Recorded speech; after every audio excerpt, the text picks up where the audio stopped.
start yet.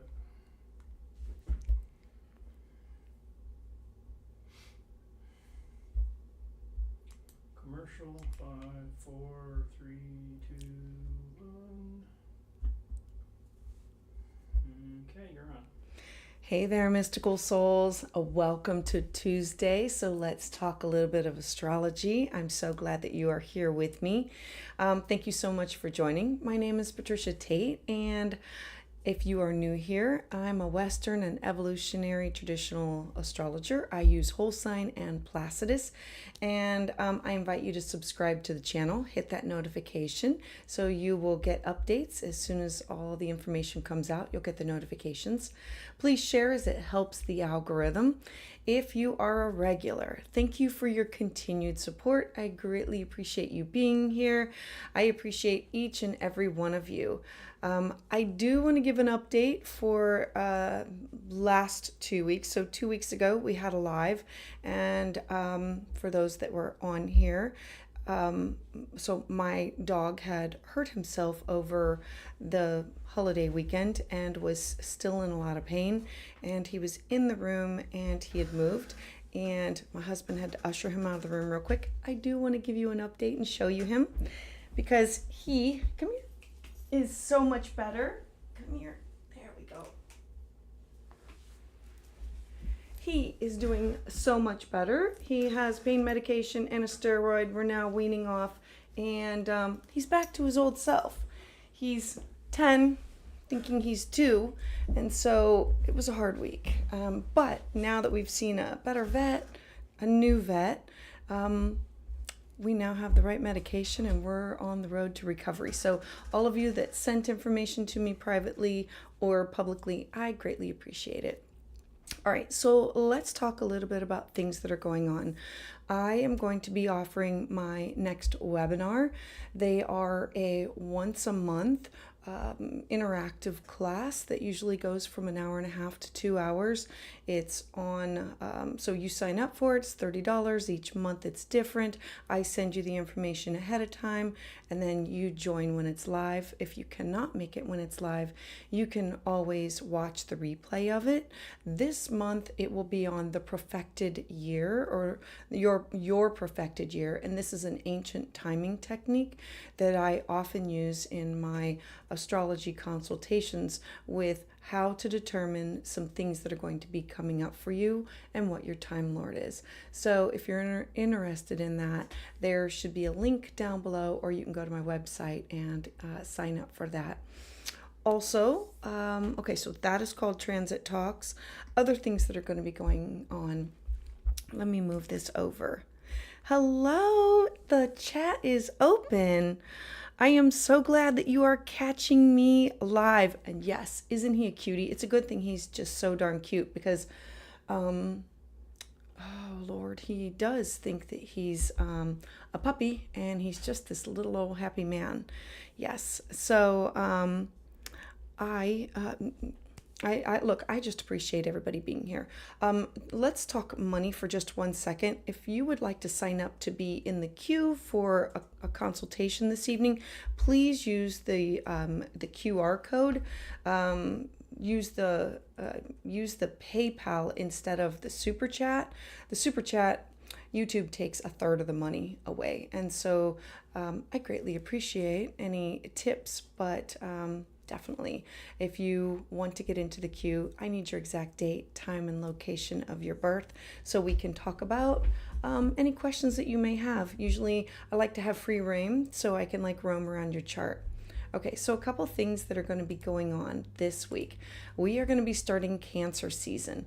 Okay, so we just had a Mercury-Venus conjunction, and this conjunction is when the two planets merge their energy together. So this is merging our mind and our hearts, because Mercury is thoughts and ideas and communication, and Venus is love and beauty and wanting to bring together in the watery sign of Cancer that represents things that have to do with home and family. This is still going on, so if you'd like to go back and watch the video for that, it is on my channel. Also, we have the sun moving into the sign of Cancer later this week. This will be on Thursday. So this is the summer solstice in the northern hemisphere and the winter solstice in the southern hemisphere. So happy solstice. This is like the longest day of the year, and the winter solstice like the longest nights, like equal. I absolutely love this for the sun moving into the sign of Cancer. It's really an energy shift with our busy minds now focusing on family and connection and nurturing our loved ones and our connection to everybody. Then the following day, we're going to have the moon move on over into the sign of Capricorn. We're going to have a full moon. This full moon is going to be ending some topics that you had started 6 months ago. So if you go back 6 months and look at what are some goals, what are some things that you wanted to manifest or bring to the light, full moons always bring about culminations or endings, and they are an opportunity to see things from a different perspective or a different light. And so we have the sun focusing in on family and harmonious communication with everybody, and then we have this full moon triggering some endings that have to do with it could be a job, a career, or goals.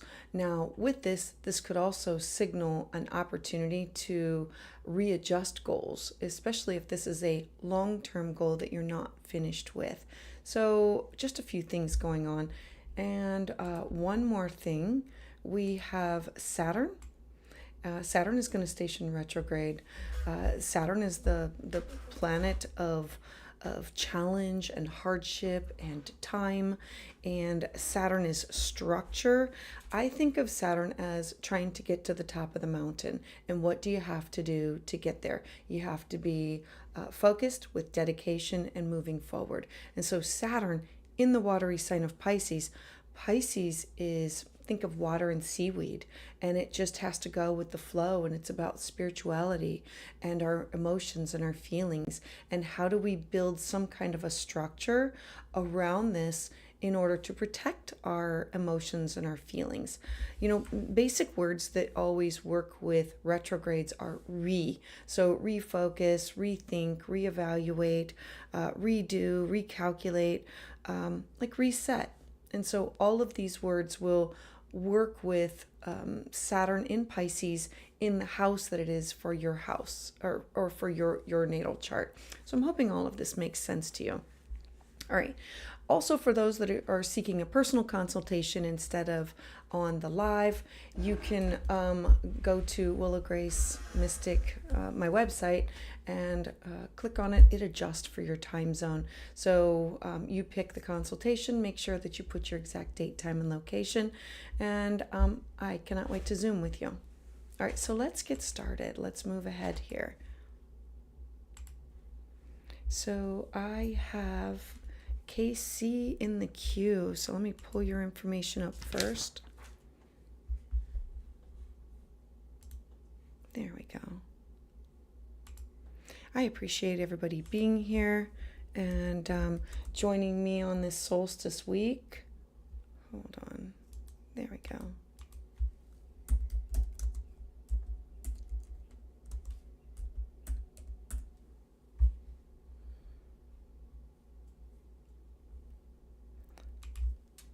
Sorry, I always check, double check, triple check. I am ruled by Mercury, but it's in my 12th house. So I always have to, there we go, double check and triple check. All right, let's take a look. All right, so KC. So first, I'm going to look in the chat. Thank you, Casey. I'm so glad that you are here. And Frankie, greetings to you. I am coming from the United States. Currently, I am in Ohio, where it is about 97 degrees. We have this heat dome over top of us, so we are all kind of sweltering right here. So sending out everybody cool wishes or welcome wishes for wherever you're at. And Mupsy's glad you're in the house. You got a birthday coming up. Super excited for you. All right, so let's take a look at Casey. No question, but I want to see what I'm... Okay, so I know you don't have a question, but I do want to draw your attention to born at almost a new moon, like almost exactly a new moon, just barely off.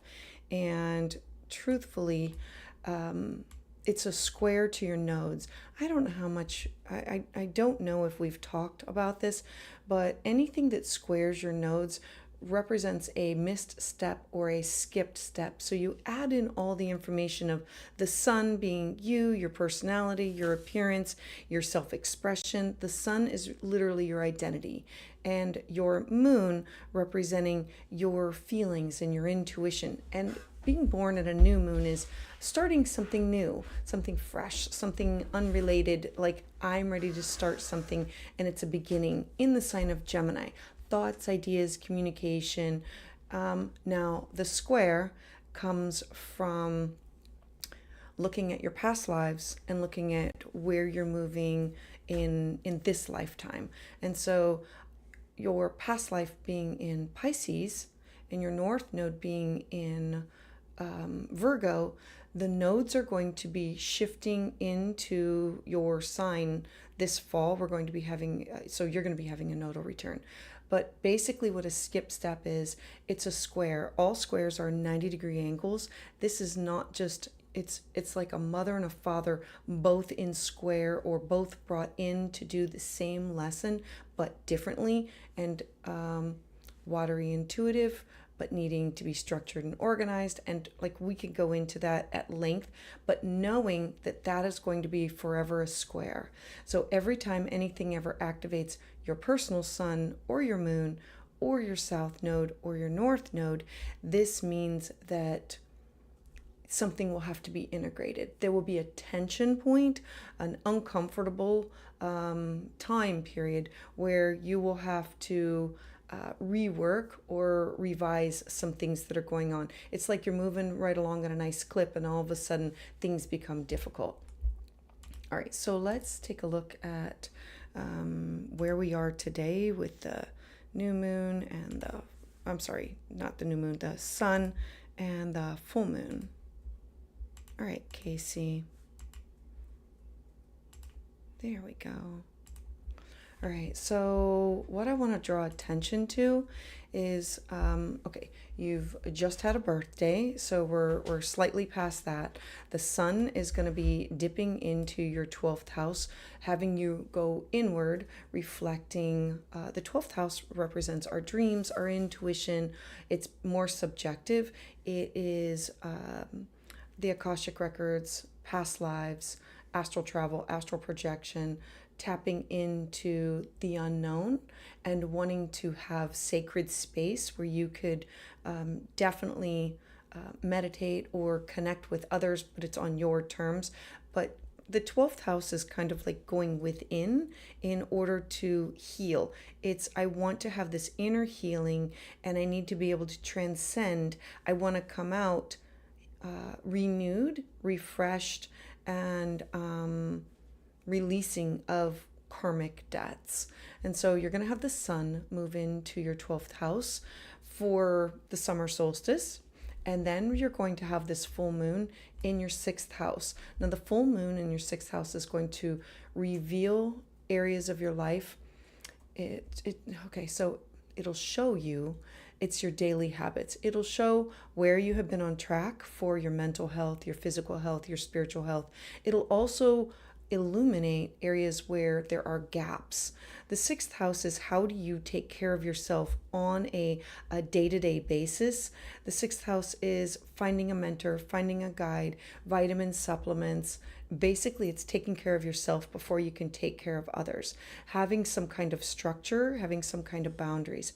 This full moon could say, yes, you have maybe quit a bad habit, But where else can we move on from here? And how do we maintain this?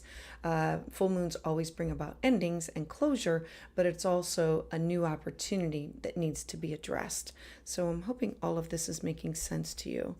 I also want to bring up to you, because you're going to be starting to feel it. Let's see. Oh my goodness. Okay, you're having a Mars return. Exact today, 7 degrees and 7 degrees. This is really an important, potent time in your life of you focusing on something that has to do with your job, your career, authority figures, your public life. The 10th house is the house of success, achievement, responsibilities. It's where you want to make your mark on society. It's your public reputation, and it's your personal ambitions of where do I want to go and what do I want to do? What is the legacy that I want to leave behind? And so Mars in Taurus, Mars is you getting fired up. Where do I move forward with something that is grounded, earthy, solid, stable, reliable? This is a 2-year transit, so know that whatever you're starting right now will continue for the next, it's a continuation for 2 years. I do want to bring your attention to 2 dates. Because you are starting this and it is really big, you're going to have Mercury in August station retrograde in your first house of self. This will have you going back over your appearance, website, business cards, your desires, your interests, your habits, everything that has to do with you. You looking back over of, I've started this. Does this still represent who I am? And what do I have to shift and change in myself? What do I have to rethink, redo, revise? It could be a wardrobe. It could be haircut. It could literally be anything that has to do with your body. Pay attention to what gets brought up then, because Mars at the end of December, it'll be a December, not the end, but like towards the end, the middle of December and into January, Mars, that will be your first square. Mars will be in your first house of self. And Mars, think of it as a warrior with a sword, with a samurai sword, wants to come in, cut, remove, and it's in a fire sign. It will cut and remove something that you have initiated. It'll be your first quarter difficulty, transition that you have to overcome. 90-degree angles are tension points. Yours will happen to be during a retrograde, so it'll be a longer period of time. Mars retrograde is a time that you will go back, rethink, review, revise. What do I really want to cut and change? I would encourage, number one, never have any surgeries if you can at all avoid it during Mars retrograde. I would encourage no tattoos, anything that would be permanent, because you might regret it afterwards. It's going to move past your Jupiter and activate it, and your ascendant, and it will expand and show you some things about yourself that you need to trim or get rid of in order to move forward. With your best and highest self, with the goals that you're setting for this Mars return.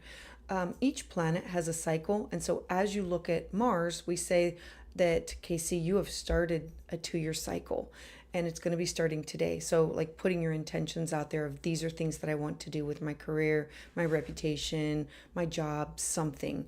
And then around August, Mercury will station retrograde, poke holes through some things that you want to do. You need to go back and fix those things, revise them. Don't look at it as a negative. Look at it as an opportunity to reflect, rethink, review.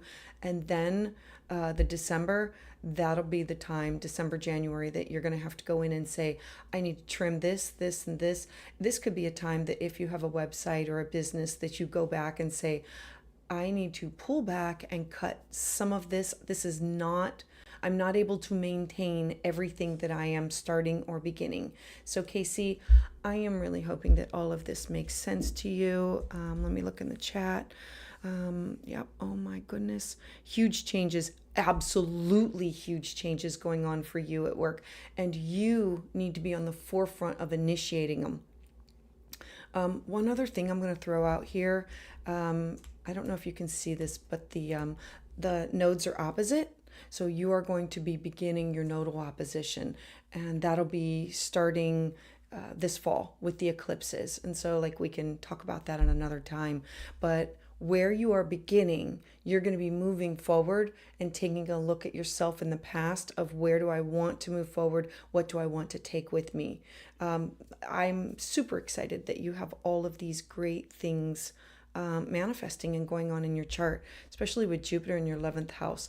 Jupiter in your 11th house is offering you these connections to other people, like broadening your hopes, wishes, dreams, goals, and who you connect up with. So Casey, thank you very much for trusting me with your consultation. I greatly appreciate it. All right, let me see who is next in the queue.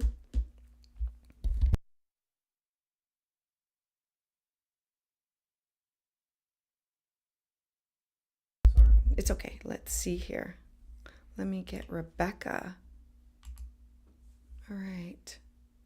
Thank you, Rebecca, for waiting and for trusting me. Glad you are here.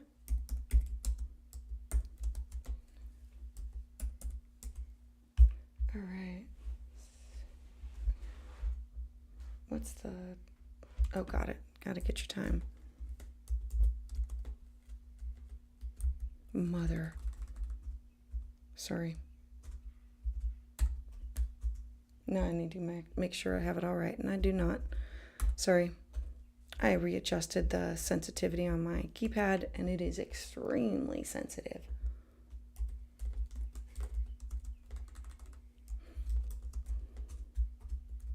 All right, now I've got it.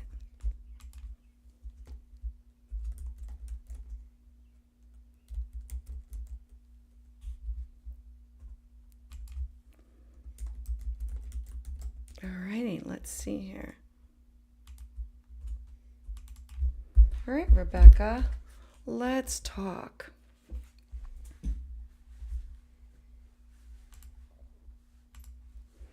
Let me look. Let's see. Nothing in the chat. And Casey, you are very welcome. And thank you. Thank you for trusting me. All right, so Rebecca, 3:11 a.m. Yes, I do have your birth time. All right, so as I look at this, first thing I notice is this beautiful, like you have this air trine. Trines are when you're connecting three elements together that all want to blend together. I color code all of my charts, so for anybody who's watching, green stands for all the earth planets, so we know that it's Taurus and Virgo and Capricorn are earth planets. My air are Gemini, because they're the light blue, so anything in light blue, Libra, Aquarius. My water signs, Cancer, Scorpio, Pisces, and fire are all in red. And that goes for the planets and the signs also. So it kind of makes things a little bit easier for those of you that are at home to see this and then to understand what I'm talking about. So do you see this big, beautiful triangle? It's called a trine, where everything is in air elements.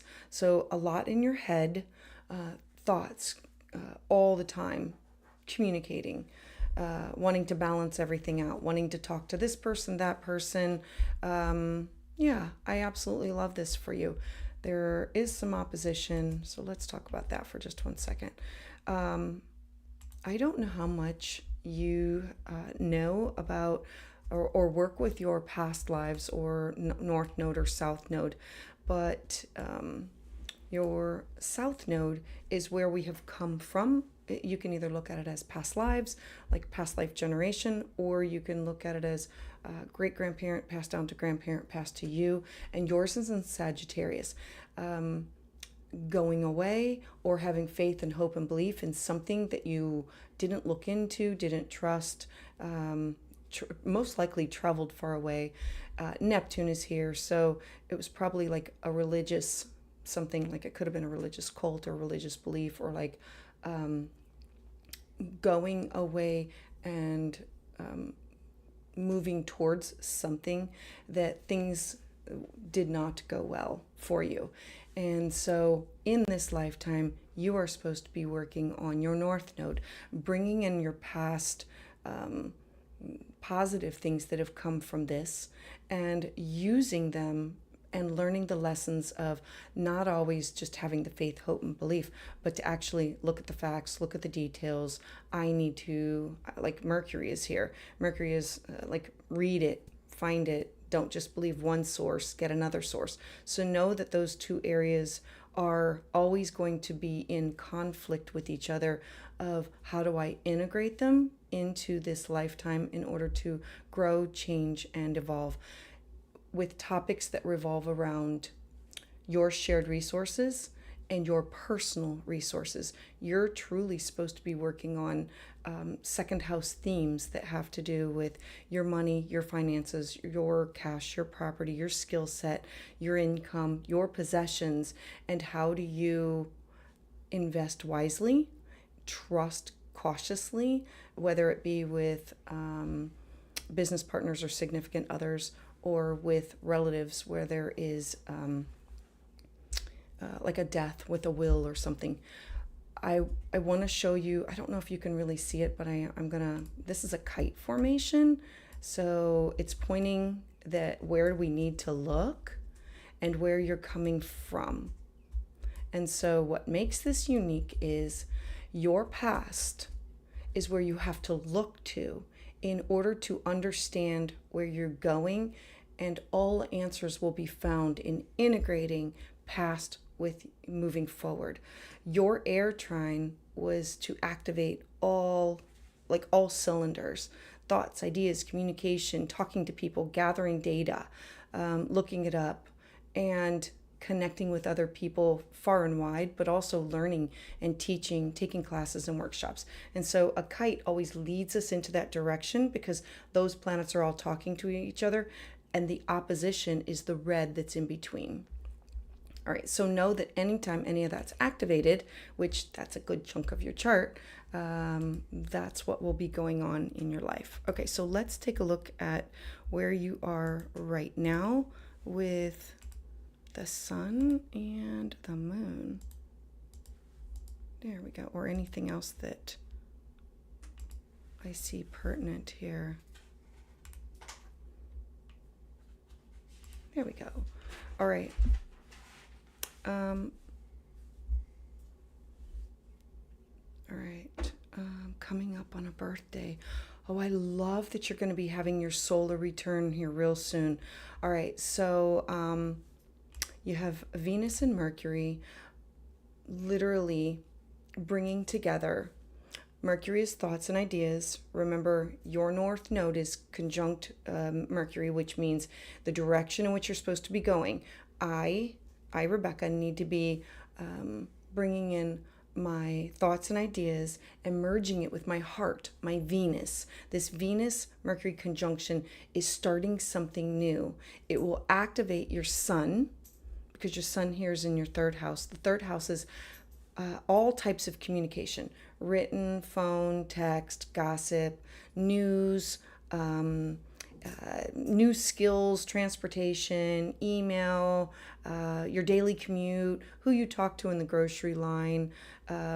It's acquaintances, it's neighbors, siblings, cousins. And so you're having this solar return. It'll happen on or around June 28th, and it will activate all of this that's going on.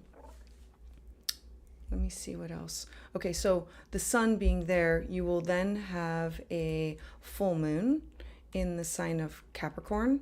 Now, this could represent a full moon in the ninth house is finishing a class, a workshop, finishing traveling from farther away. The ninth house, it represents publishing, it represents traveling, it represents our cross-cultural experiences. The ninth house is the house of higher education, belief, long-distance travel, imports, exports. It's our access to wisdom and learning.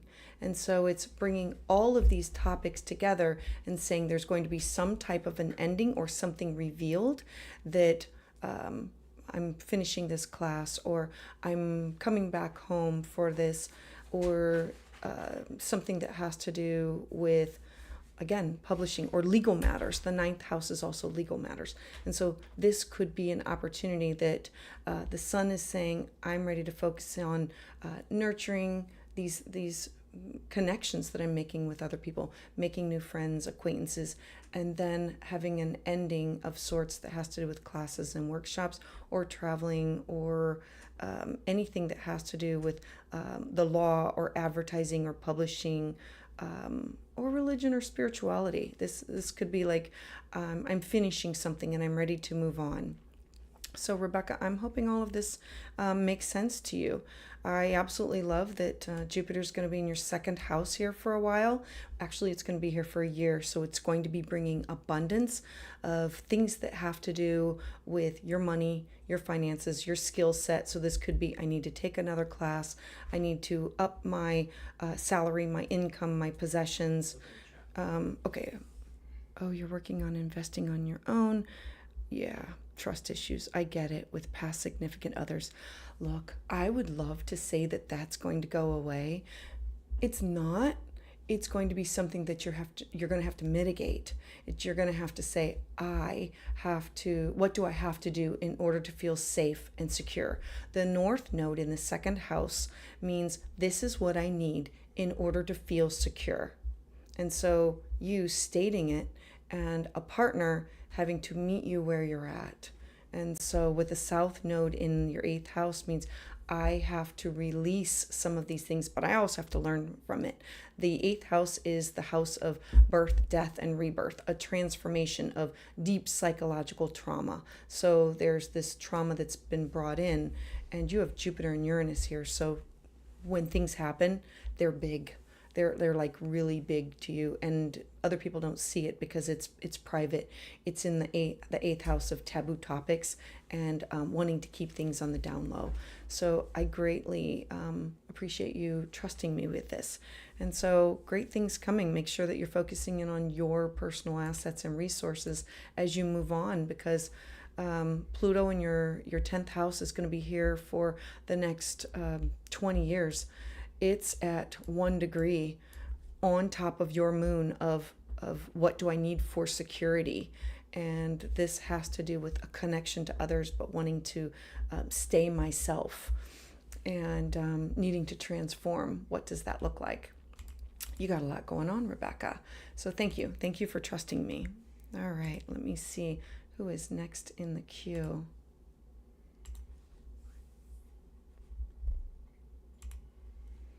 All right, Christina. Thank you, Christina, for waiting and being here this evening.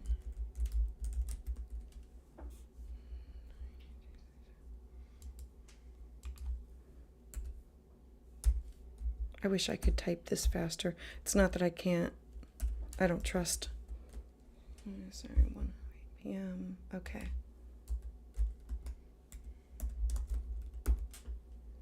And Indiana.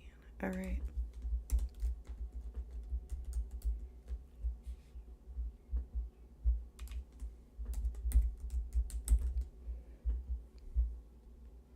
All right. Oh, and I love it when somebody says surprise me.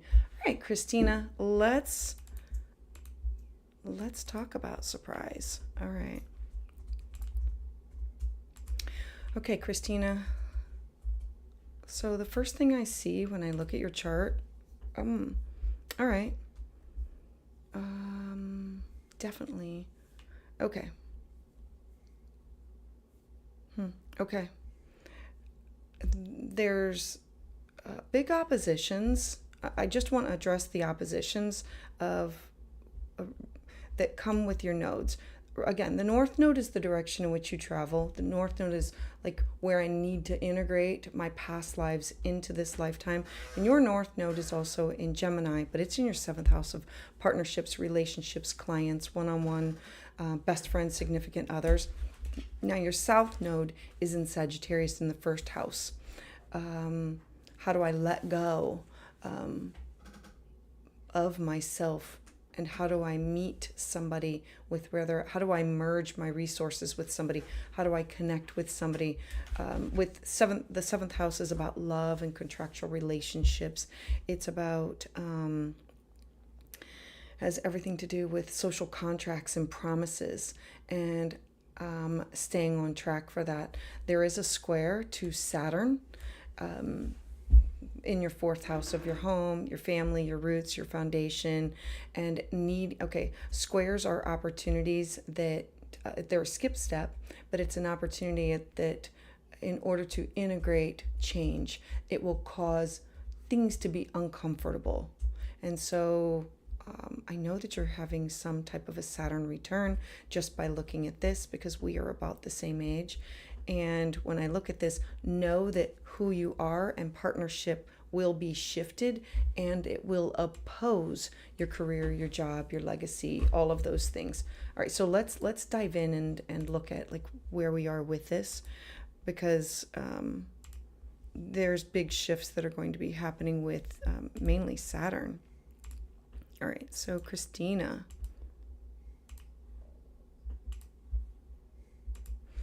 All right, so things that I want to bring up.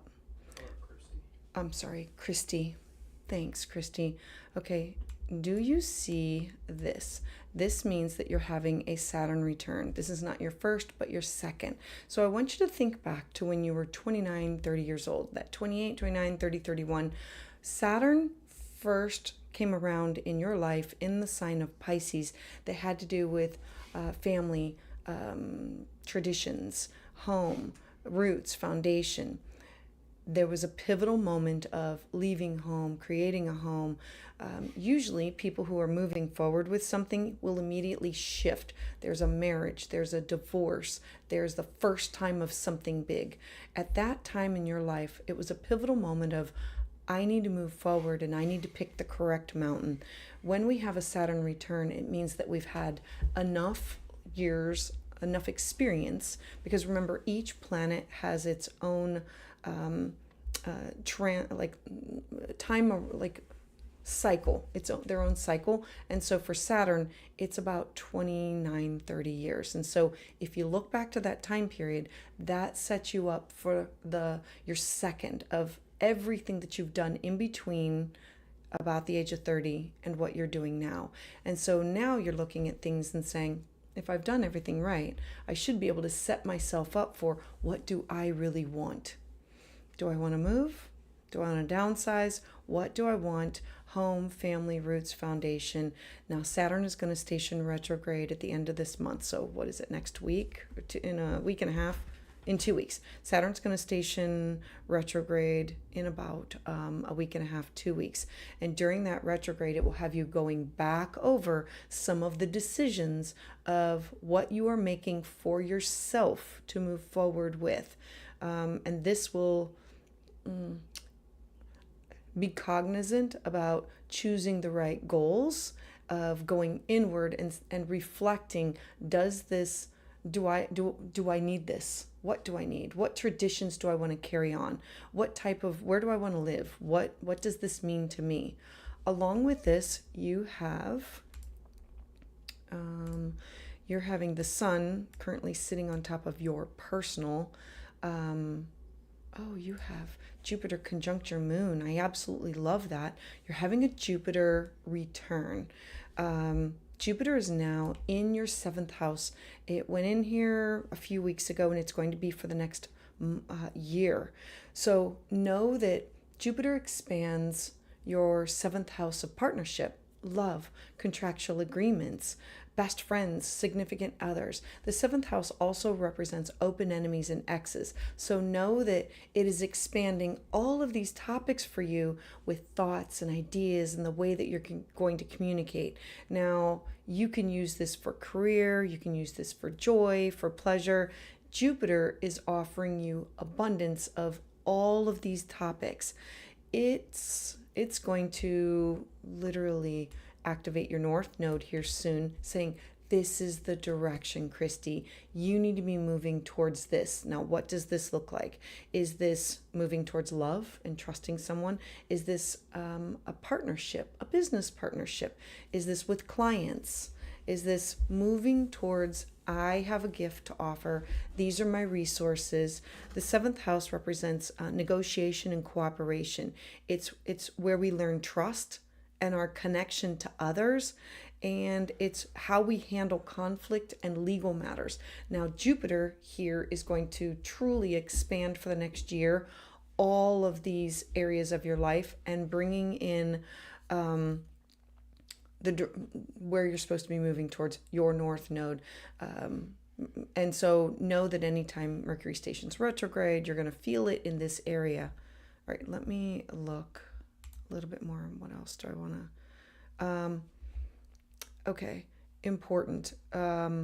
This fall, and maybe you're not ready to talk about it yet, but with this, your eclipses have been in your 5th and your 11th house. It started last fall with September, October, November of who am I? Who am I with partnership? Who am I with love and creativity and creative expression? And who I network with. My 11th house of my hopes, my wishes, my dreams, my goals, and what am I releasing? Who am I tapping into, like your inner child or connection to children? Now, this is with your north node here and your south node here. What's going to happen is this fall, there's going to be a blending because you're going to have the eclipses start to shift into your 4th house of home and your 10th house of career for an 18-month cycle. It will be activated by each of the eclipses, and it'll still integrate Aries, you, Libra, who are you with others? What do you want to manifest? What do you want to do? And Pisces of something higher than self, but Virgo, structured and organized and details. Now, along with your Saturn return, when the nodes go into your 4th and 10th house over this, it'll start again, like I said, October, November. It will be a year and a half of you might move. You might also leave your career, leave your job, it could happen over the next year and a half. And it could be, I want to downsize, I want to move, I want to go here, I want to do this. Right now, you might start to feel the rumblings of what does this look like? So I'm hoping all of this makes sense to you. I'm hoping all of this. Let me see. All right. Oh, you're talking now. Good. Okay, so know that you have all of these ideas in your head now that you're moving towards this, and that when the eclipses activate this, it makes a now or never. It makes it so that when you move forward, there is no turning back. Like it's like walking down a hall. Like for me, it was like walking down a hall and having doors that used to open. Now I could peek in, or they slam them, or I could get my foot in and they're slammed, and I have to walk into the unknown. I have to have faith, hope, belief, and trust to move into the unknown, to the door that's at the end.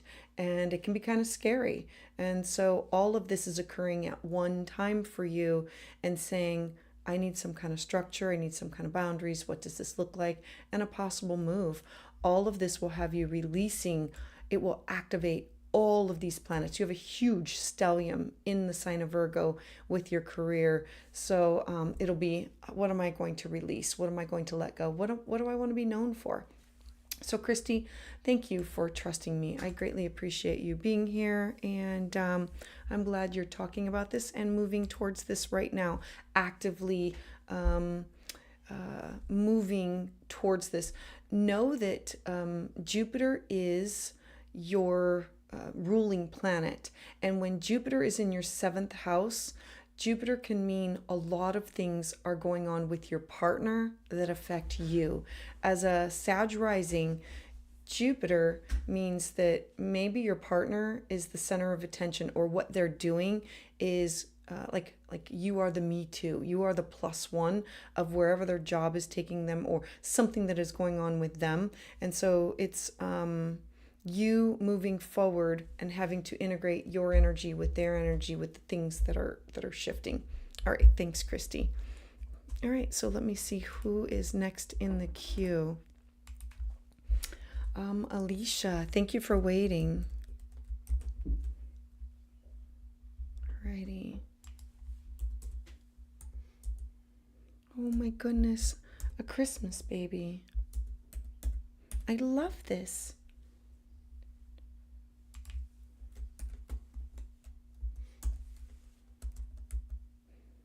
Oh, a full moon. Okay, I can do that.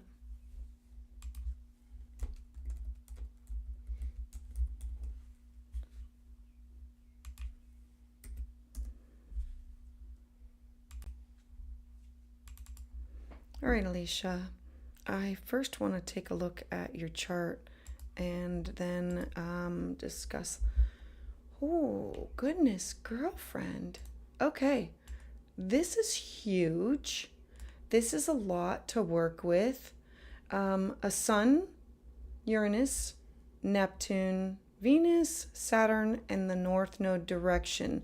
So the South Node is like what you are releasing, letting go, in the sign of Cancer. So home, family, traditions, and moving towards fifth house topic that have to do with pleasure, joy, creativity, and full force Capricorn. Like you definitely wanted to make sure that you moved towards more goals that had challenge, structure, overcoming loneliness, or overcoming issues that have to do with maturity, responsibility. It is in trine to your first house of self, so I know that it's definitely going, like, these things are going to happen for you, but it sometimes can leave you stuck, and when I say stuck, I mean, like, I don't want to move on. I'm afraid to move on. I picked this goal. If I said I'm going to do it, I need to finish it and go through with it. I'm here to remind you that it's okay sometimes to say, I picked the wrong thing and I need to cut my losses and to get out. So whatever that may be, knowing that you don't need to dig your heels in with it. All right, so let's take a look at where we are with the moon. So knowing this about yourself, because, and I bring this up because that's where the full moon is at. Like, we're going to have this,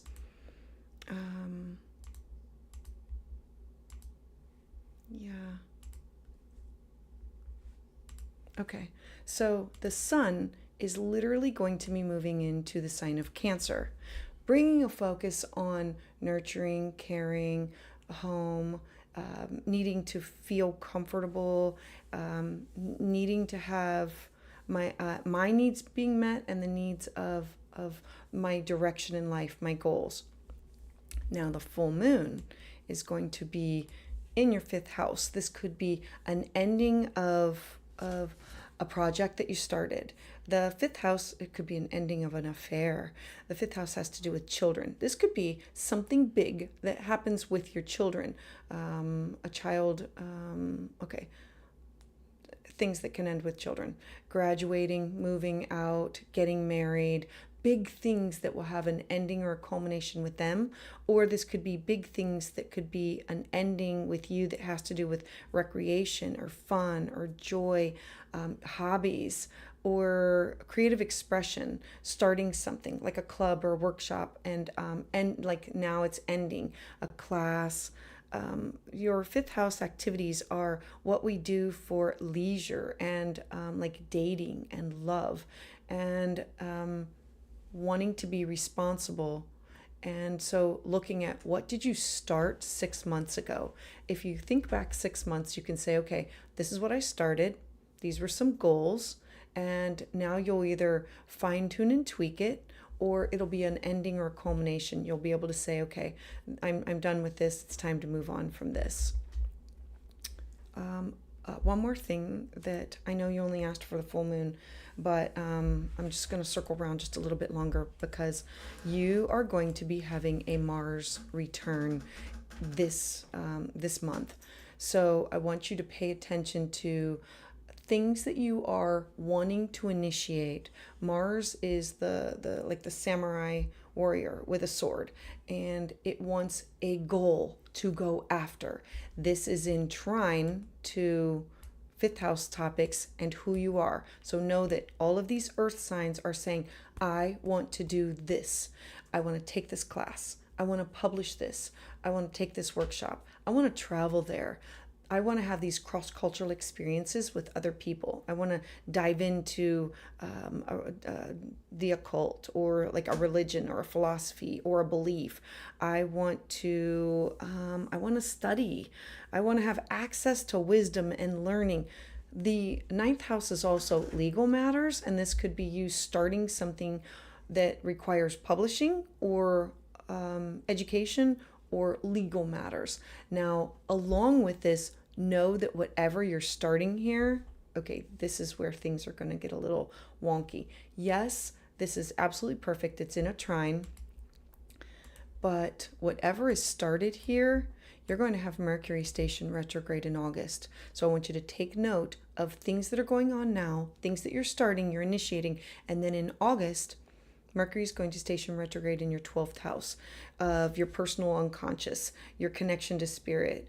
It'll have you going back over hidden enemies or self-sabotage and doing it's the house of self-undoing. So it's where I have to sit, be alone, and look at where I have not supported myself, where people have not supported me. And then I have to say to myself, I need inner healing. I am connected to the divine, God, Goddess, Yahweh, Allah, Buddha. Connect into that and say, this is, I need to pay attention to these messages. Now, along with this, Mars is going to station retrograde at the same place December and January.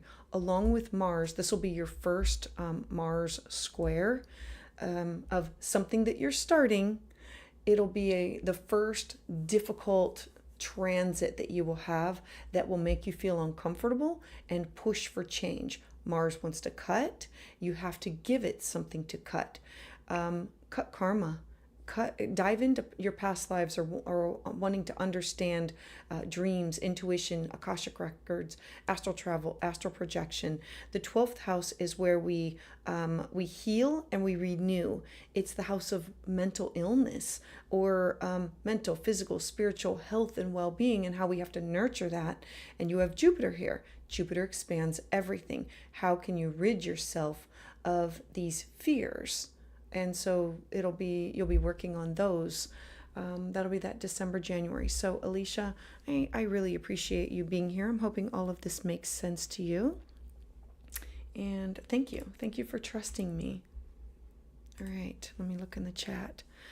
Christie, thank you. You are very, very welcome. I am so glad you loved it. Charm C, hello and happy Tuesday to you. Good advice. Oh, fudge. I don't know what I touched. There you go. Realizing it's okay to acknowledge a less than optimal decision. Right? Different choices, moving on different direction. Absolutely. And it is hard to acknowledge that. Look, I'm a Virgo rising also. And it's about like the OCD tendencies. It's wanting to pick and pick the right topic and not waste my time, effort, or energy. So I totally understand like everything that's going on in your chart. So thank you. Hey there, Mother Nature. Glad you are here. All right. So I think it's Dennis or Denise. Not quite sure. It's actually okay. All right. Okay. Oh. Her screen name is Ilke Biati. Oh, Bayaglet. Okay. Okay. I'm so glad that you're here. Let me pull up your information. I greatly appreciate everybody having patience and waiting and joining me tonight.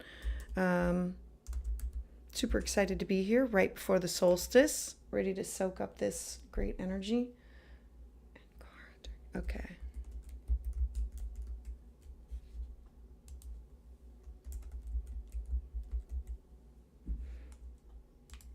All right.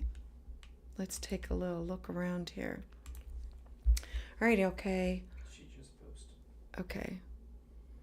I'm so excited that you're here. Okay, so Cancer rising.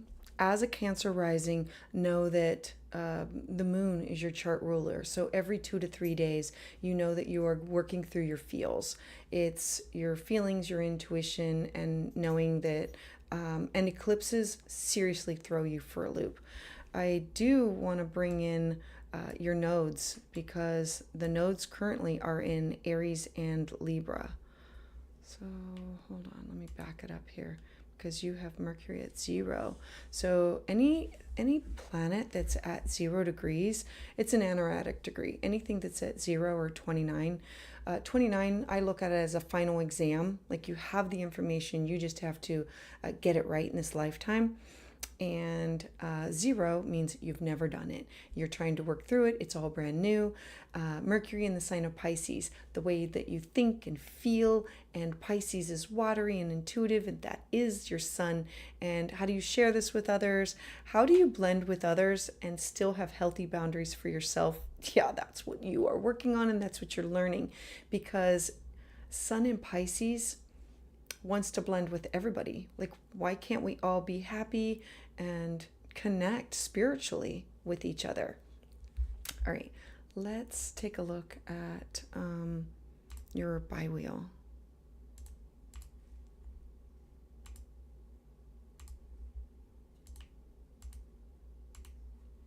All right, so the first thing that I notice, you are having a nodal return, and it is almost exact.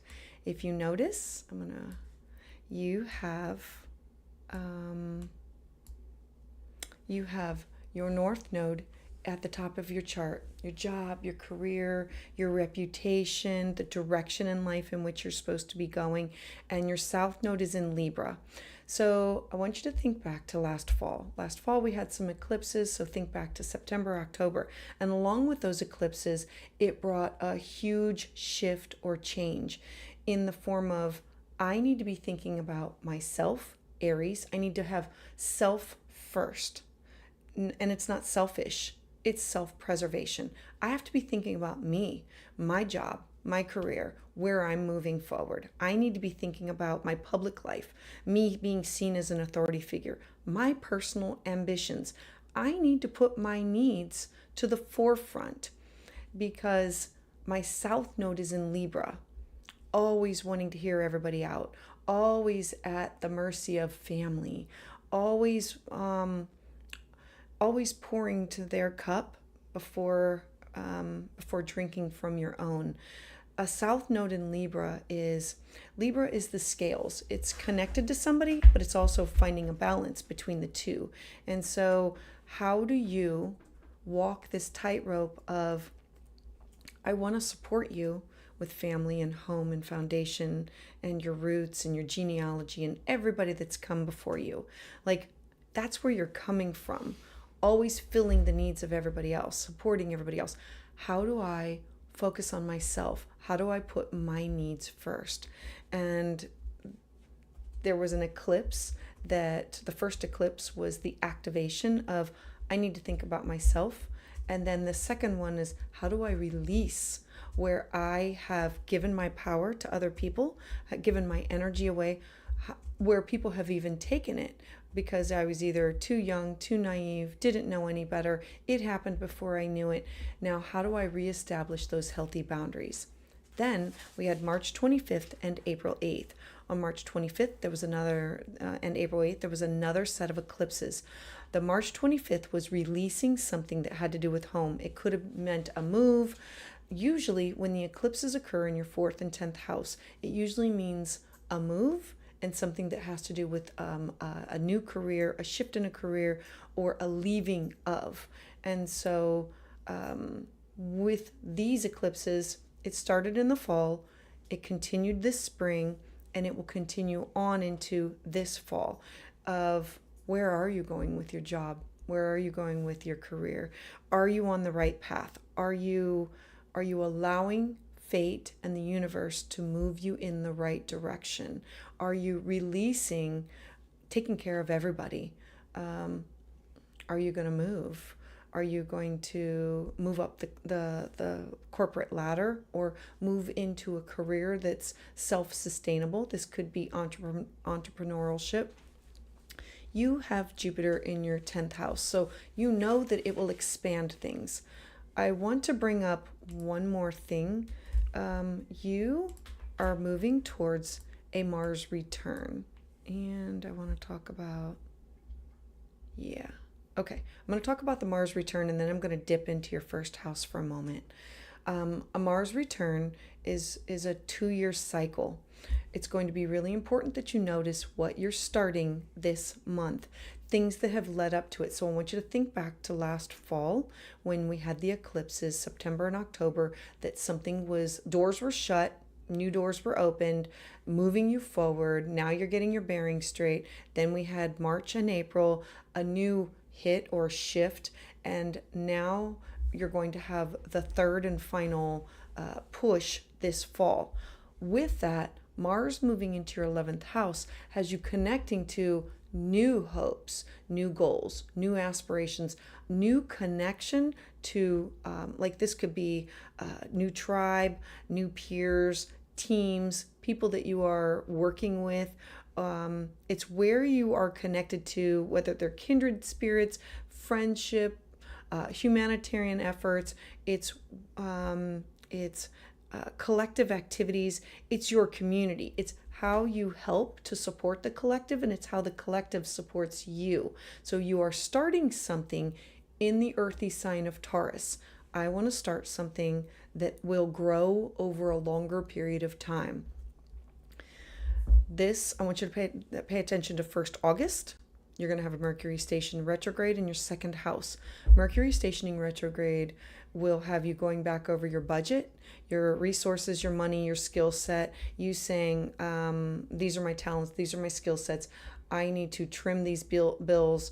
I need to, it has everything to do with your money, your movable property, your finances. Maybe you're selling off some things. You're like cleaning house. The 2nd house is, it's what you need in order to feel secure. And you will be going back over these topics and saying, how do I support myself? How do I feel secure with my value system and in my personal resources? Now, pay attention to what happens then, because December, January, Mars will be stationing retrograde. It'll be your first Mars square of these groups, these dreams, the goal, like things that you are starting.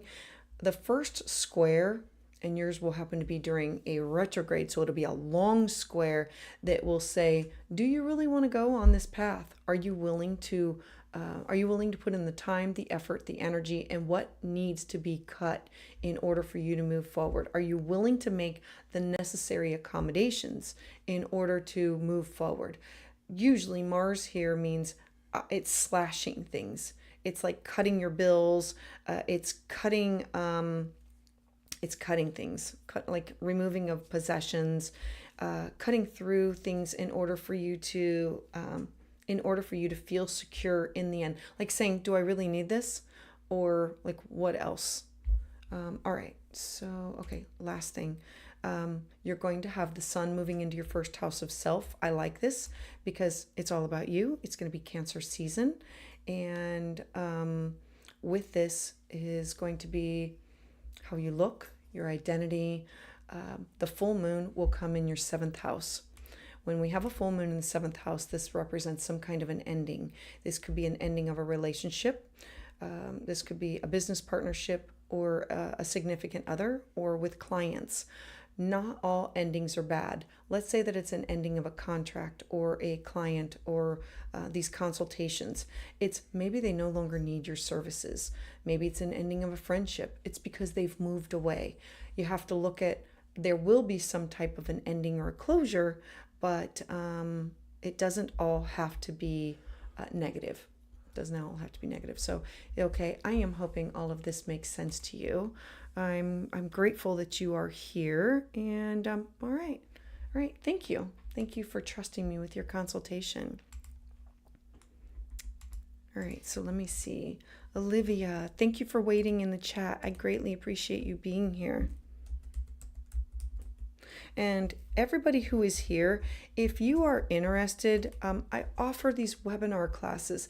They're so inexpensive. It's $30 for an hour and a half to 2 hours, where I literally teach you some of my timing techniques so you can do this for yourself at home.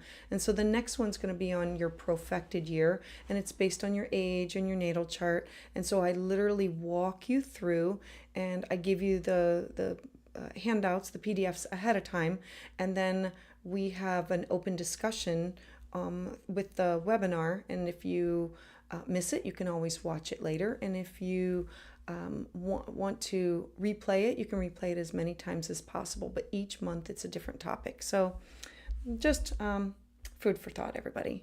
All right. So Olivia. So May, June. Okay. So June 9th.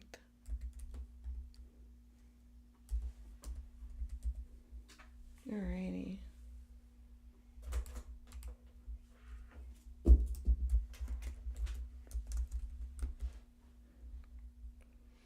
There we go.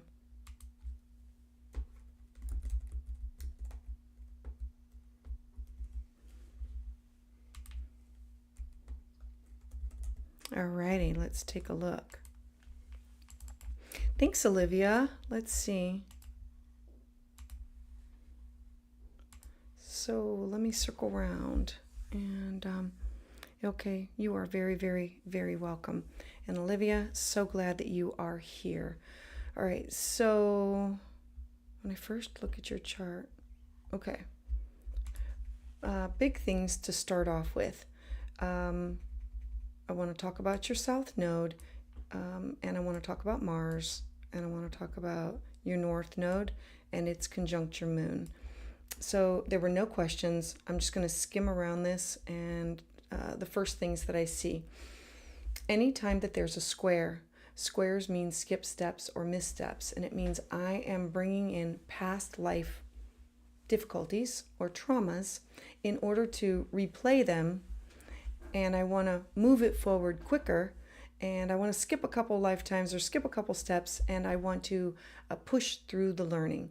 Now, a south node in the sign of Taurus is very earthy, solid, stable, reliable. In your ninth house, meaning you most likely left home and didn't make it back. We look at it as just did not make it back to your home. And what opposed you is something that has to do with Scorpio, something that had to do with communication. The third house is your relationship with neighbors or siblings, or communication in the sign of Scorpio is deep, psychological, and how do I trust in this lifetime? So Mars being square in your 12th house most likely looks like being imprisoned for farther away, for your thoughts, for your beliefs, for your religion, for ninth house topics are higher education and religion and philosophy and beliefs, or these experiences. And so your south node is where it went wrong. So being taken away from home. And so what happens is in this lifetime, we repeat it until we recognize it. So we've had enough experience with it that we say, oh, this is a pattern. Because Mars in the 12th house can be difficult with, I need to cut through karma. I need to cut through, and I need to understand like either my past lives, or I need to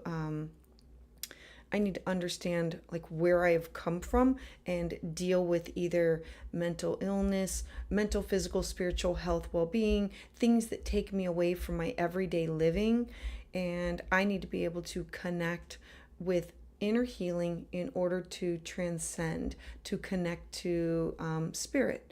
And Mars is you being your own personal warrior, you having to do your own work in that house. All right, so I'm hoping this makes sense, because this is going to lead you up to what is going on with you today. Okay, let's move this.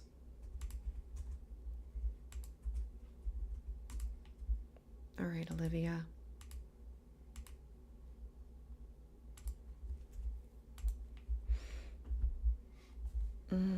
Okay. So, Olivia.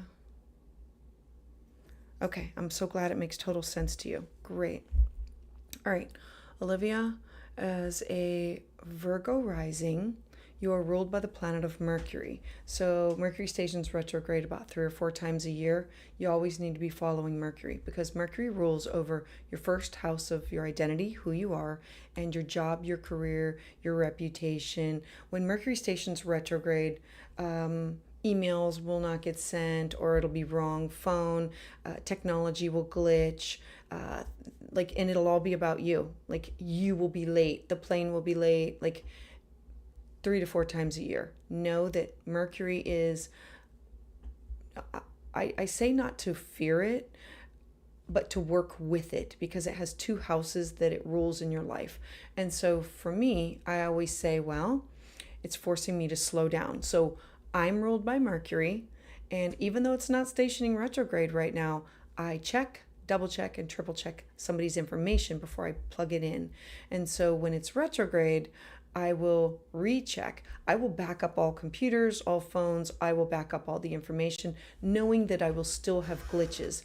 Mercury wants to be our friend in that it will say, I want you to stop and slow down, because you're starting some things and there's some holes in it, and I want you to fix these holes. I'm saying this because you just had a Jupiter return. And it's, you just had a birthday too. So let's go back and do the Jupiter return. All right. For a year, all of last year, starting from the beginning of May to last May, you had Jupiter in your 9th house. I want to travel there. I want to take that class. I want to take that workshop. I want to publish this, legal matters. I want to have these experiences with other people, places, and things. I want to try that food. I want to do that. Uranus was disrupting everything. Uranus is the planet that comes in, and in an earth sign, think of it as like an earthquake, saying, don't get too comfortable with the way things are. In order to expand your horizons, I have to cause disruption. So literally your last year of life has been unstable, and hopefully bringing you happy chaos as a result of the disruptions. The disruptions happen in order because we get comfortable, we get stable, and we just don't want to move. We just don't want to change. And so Uranus is forcing you to. Now, what came from that Jupiter return is Jupiter is now moving into your 10th house of your career, your job, your reputation, your legacy, your reputation. The 10th house is where you want to make your mark on society. It's things that you want to achieve. It's the legacy that you want to leave behind. It's authority figures. It's achievement, responsibilities. It's goals, your personal ambition. It's honors and awards. Jupiter being in the sign of Gemini, thoughts, ideas, communication, two jobs, 2 careers, 2 things going on at the same time. How do I use science and technology? How do I use AI? How can I expand my mind with little snippets of information quickly and efficiently? Now, Jupiter's going to be your friend until it stations retrograde, and then it's going to say, I have so much information that I need to stop, slow down, and integrate. That's what Mercury does. All the planets are moving direct currently right now. So everything is moving you forward in a direction of like where you're supposed to be, like your future. What's going to happen is Mercury is going to station retrograde in your 12th house. This will trine what's going on with your 10th house, it'll sextile. Sextile is a good, a positive, yay. But it will activate your Saturn. Mercury stationing retrograde in your 12th house is, I need to remove self-doubt. I need to remove negative self-talk, the broken record. I also need to identify the hidden enemies. When Mercury stations retrograde in the 12th house, pay attention to your dreams, your intuition. It's your connection to the spiritual realm. It's astral travel, astral projection. It's where we go to meditate, yoga, take time out for yourself. And so when Mercury stations retrograde at this time, you will be wanting to take some time out to tap into source or divine, God, goddess, whatever you want to call it. And during this time, it will activate your first house of who you are, wanting inner healing, wanting peace, tranquility. How do I move forward with this? This is a lot all happening at one time. And your career. I need to stop. I need to slow down. I need to integrate this. Then what's going to happen is Mars, which is currently in your 9th house, you are going to be having a Mars return in December, later December, and in January. When this happens, you are going to be starting a new cycle. I absolutely love this because this is going to be a 2-year cycle. Before you can, so this is how it's going to go, because Mars is going to station retrograde. You are going to say, I want to do this. Anything that has to do with shamanic work, dreams, connection to spirit, anything that connects you to spiritual retreats where I go to rest and recover. Now, the 12th house is the house of hospitalizations, institutions, overcoming limitations, and where we go to take these deep journeys. And so this could be you saying, I might need to self-isolate for the purpose of, there could be many purposes. It doesn't necessarily mean illness. It might mean I need to isolate because I need to tune in for connection, for self-sacrifice, things that take me away from my everyday life. So the way the retrograde works is it starts in an area, so it'll have 12th house themes, and then it will go back over saying you need to rid yourself of this karma. You need to get it gone. You need to no longer continue down this path for your mental, physical, spiritual, psychological, emotional health and well-being. This has been passed down from generation to generation, or you've brought it in with you, and now it's time to clear it out. And then then Mars will station direct, and it will be a new beginning of sorts, of you saying, no, I'm the warrior of my own destiny. This is the direction in which I'm going. I have everything within me to manifest my future of where I want to go and what I want to do. And so, Olivia, I'm hoping all of this makes sense to you. And I greatly appreciate you being here. Yeah, I love this. And and happy belated birthday. Happy belated birthday. Thanks. All right, let me see who is in the queue. All right, Kat, thank you for being here.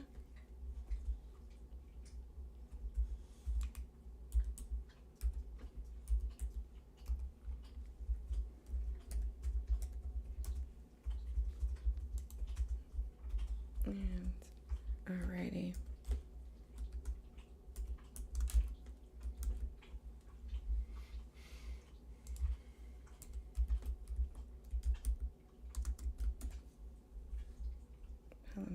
Almost done, sorry.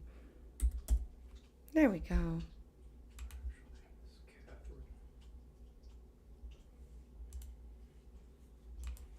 All right.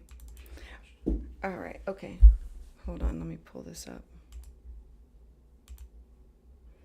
So, what is the most important thing I need to know? Oh, stuck with work, marriage, family for the past. Oh, I totally understand that. Okay, let's talk about this. Let's just talk about being stuck in general. All right, you're a Sagittarius rising. As a Sag rising, you are ruled by the planet of Jupiter. Always follow Jupiter in your chart because Jupiter stays in one sign for an entire year, and then it takes it a long time to make it around to the beginning. And so this is considered a stellium. Your sun in Capricorn, Mars in Capricorn, Mercury in Capricorn, and your South Node in Capricorn. That is a lot of energy that is stable, stationary, can be kind of stubborn, not wanting to get rid of, not wanting to change, not wanting to evolve, having to be pushed to the brink before I can do it, before I can move. I do want to draw your attention to, let me go back here, because your South Node and North Node are at 11 degrees, and the Moon and Jupiter are at 10 degrees. This is still considered to be in a square. Moon is mother, feminine energy, and Jupiter is your chart ruler. So it's in a square to your nodes. It's your chart ruler, meaning it's trining the first house of self. It's who you are, your identity, intuition. Aries is I need to take charge of. I need to move forward. In the sign of Jupiter, Jupiter in Aries, taking risks. The fifth house is with children and lovers and creativity. And this trine is, how do I move towards eighth house topics, which is you with family, you with who you're so connected with or so bonded with, and how do I release the commitment of always having to be the one that is the stable, the reliable, the responsible one. I want to be carefree. I want to be able to make these decisions and just like on a whim. And it being difficult. Okay, so know that, okay, let's talk about this. Hopefully this is, yay. Okay. Yep. Okay, definitely some direction. So know that the square is going to be activated by the eclipses that have been going on. So, okay, now that you have a visual of what's going on, here we go. All right, so I want to bring your attention to the North Node. So I want to take you back to something that has happened last fall. So last fall, you had these eclipses. Eclipses in your fifth house of children, or where you need to be creative, or your children doing something and eclipsing what you want to do. The fifth house, remember, it's all color-coded, so it's red. So the fifth house being Aries, you, self first, not selfish. You need to put yourself first. It is in trine to your first house of your identity. And the South Node is, how do I release these groups, these organizations of being in charge of a lot of different things in your life. The North Node sitting on top of Jupiter, your ruling planet. It's in square, though, to you and your resources that you share with somebody else, you and your personal resources, of fear of, like, what will happen if I go out on a limb? What will happen to my finances, my resources? What will happen? Last fall started something, and it was pushing you, making you very uncomfortable to make a change. And then we had March 25th and April 8th. I'm going to clear the board because I want to walk you through it. On March 25th, you were releasing some things.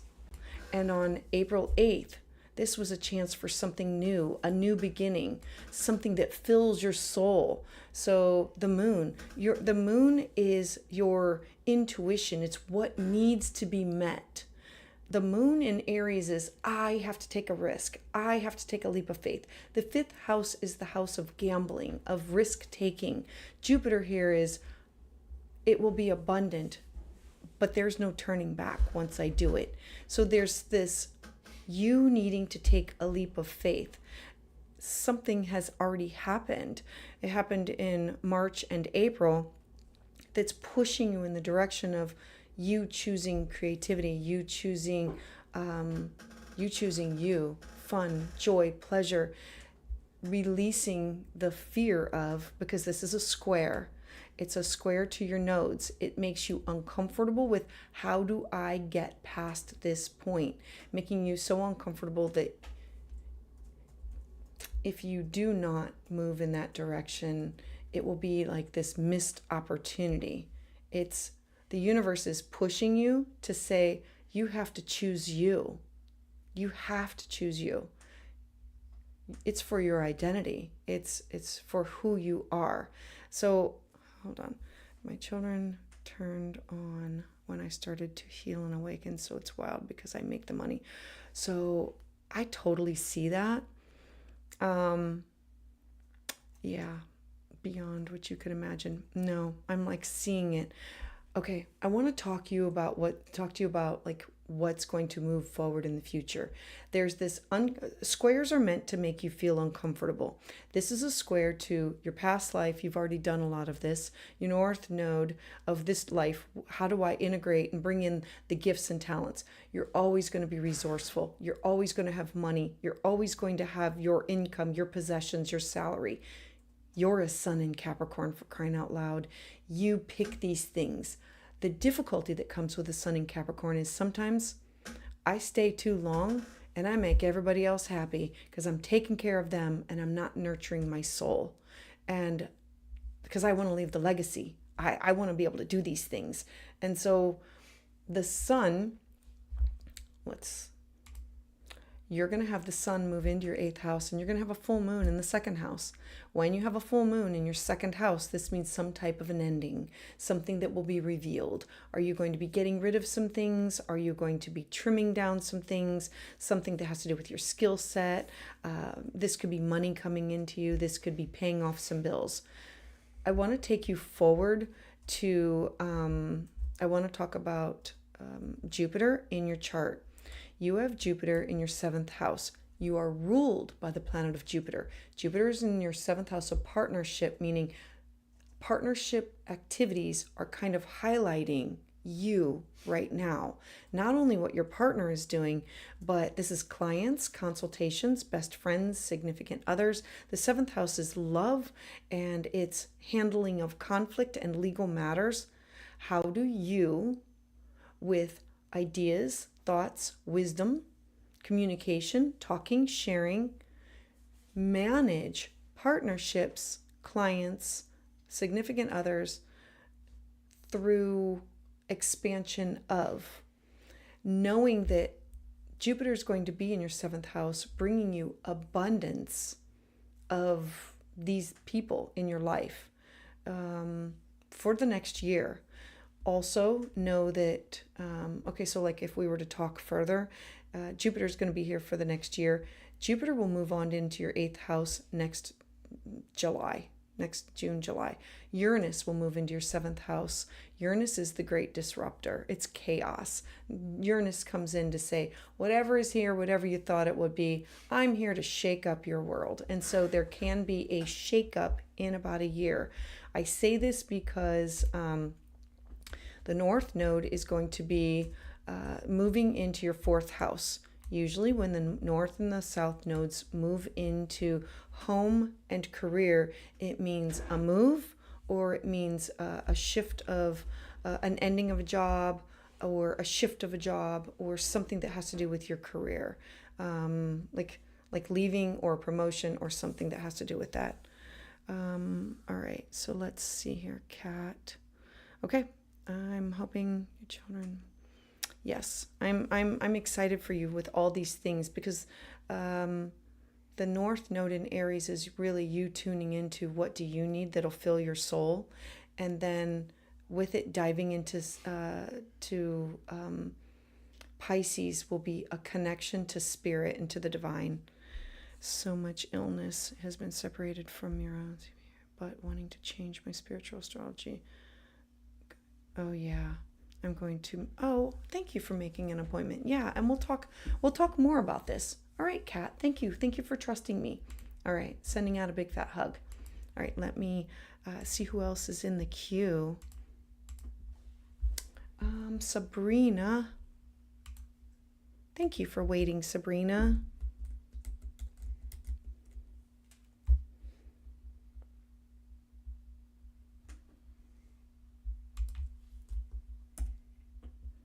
Good Lord. There we go.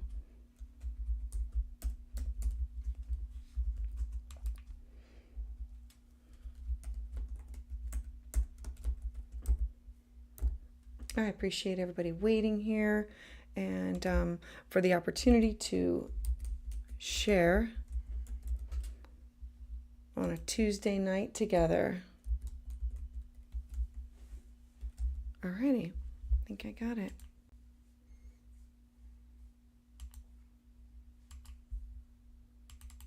All right, Sabrina, let's take a look. Sabrina. Okay. Okay, there was no question. So I'm going to first talk about your natal chart before I move on to what is the new moon, full moon, or anything else I see. You have a sun conjunct Pluto in the sign of Libra in your 6th house. The sun is who you are. It's your identity. The sun in Libra is, they struggle with the word no because they want to find balance, and it's wanting to please often. They're usually, they mix and they mingle. They're ruled by Venus. They're naturally beautiful. Harmony. They want harmony and peace. You have Pluto. Okay, Pluto for everybody is a trauma signature, and your Pluto is conjunct your sun. So there's a trauma signature attached to something that has to do with you in your house of health. This could be mental health, physical, spiritual, psychological, emotional, but it's your daily habits, and it's self-care. The 6th house is the house of where I can be of support to others, but I first need to nurture and care for myself. The 6th house is sickness and nutrition and diet. And so Pluto here conjunct your sun can sometimes mean bigger health issues. You do have a lot going on with your 7th house. Oh, I'm glad you are back for your 2nd consultation. Okay, so having the North Node in Scorpio. Scorpio is a sign that needs to learn its lessons through its interactions with others. And when it learns lessons, they cause great joy and pleasure or a scar.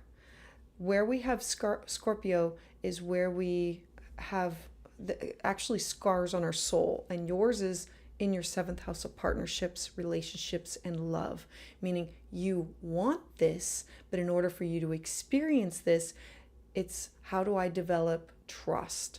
How do I, and there's always these shock and surprise, and it's wanting to possess, wanting to own, wanting to connect, and wanting all of it. And how do I find somebody that like fits that bill in my life?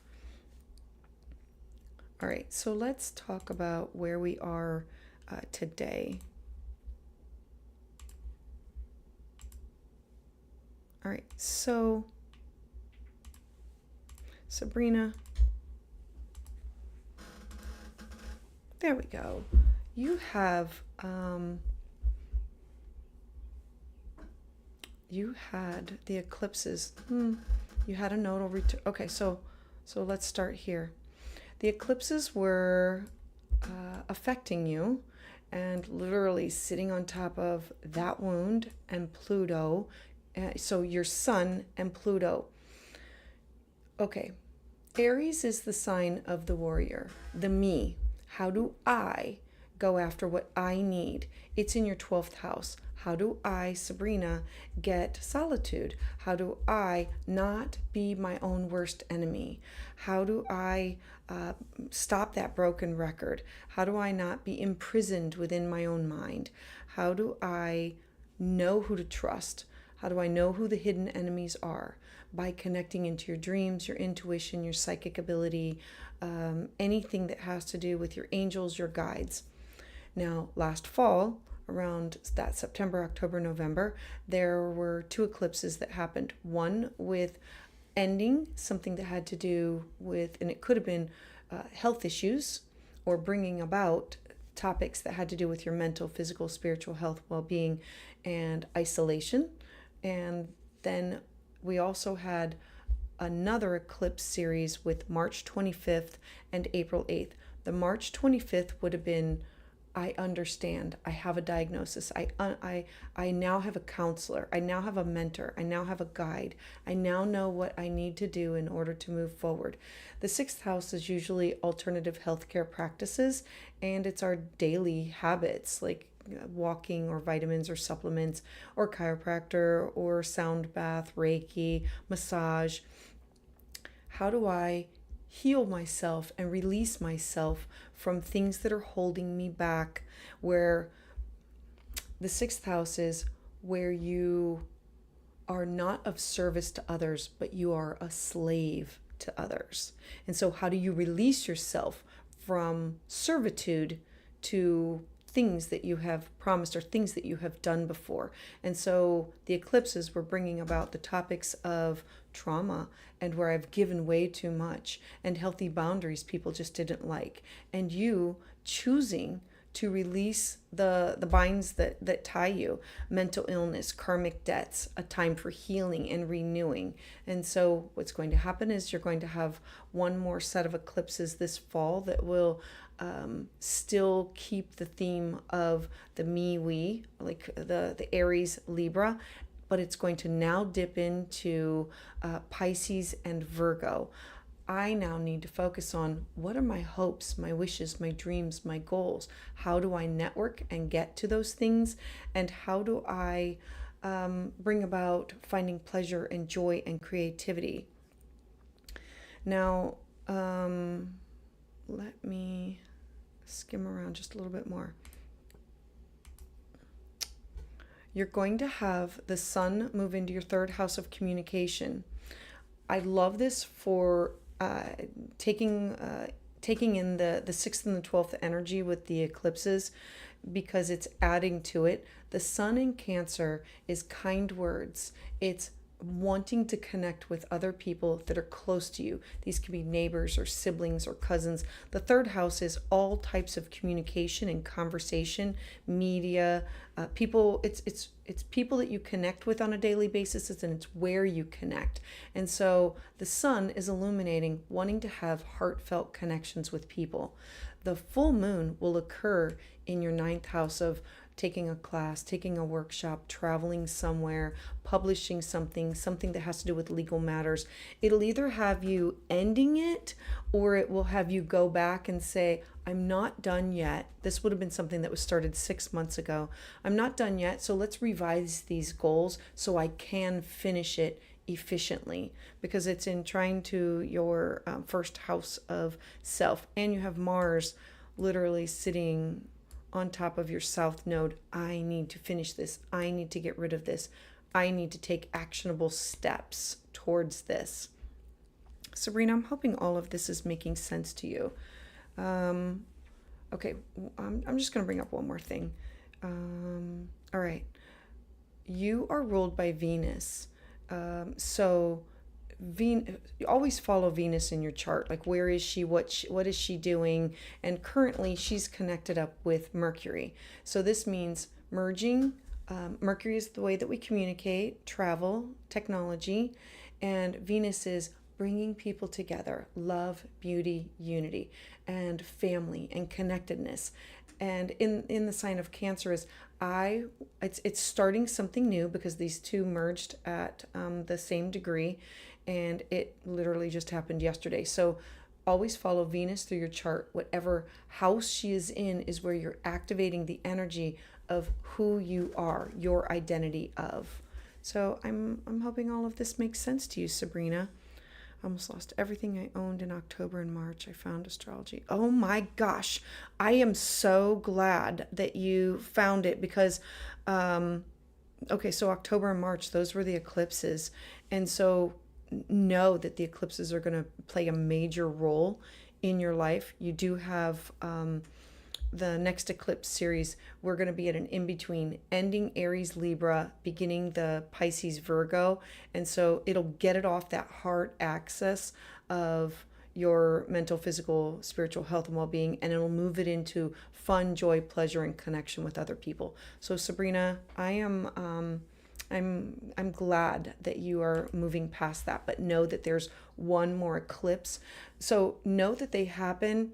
They go over an area and it kind of like knocks the wind out of us. We get our bearings straight and then it activates it again. And this time we don't stumble as much. We now realize what we have to change. And the third time is it's the cleanup crew. You haven't changed everything. Let's go back over this. And so I'm encouraging you to just definitely go with this. Oh, good. You scheduled a healing retreat for September.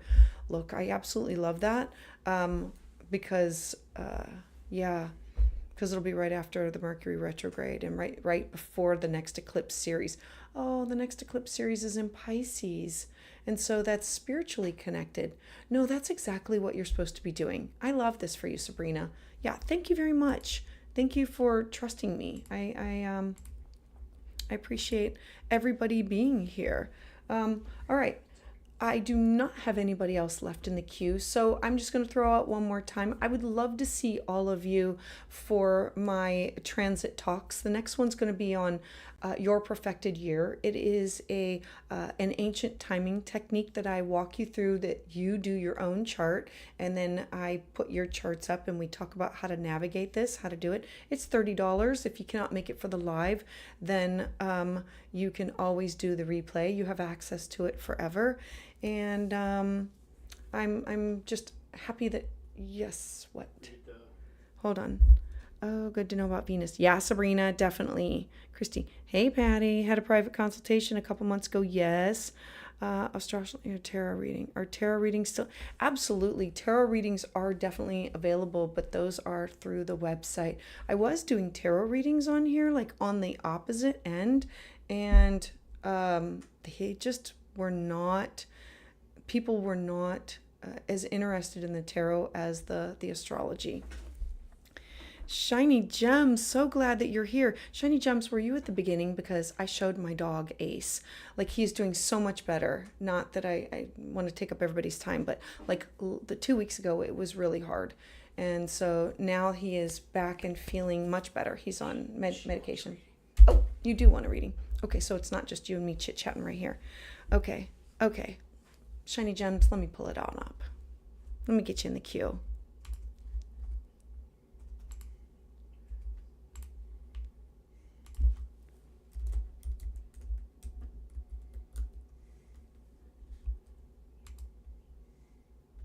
There we go.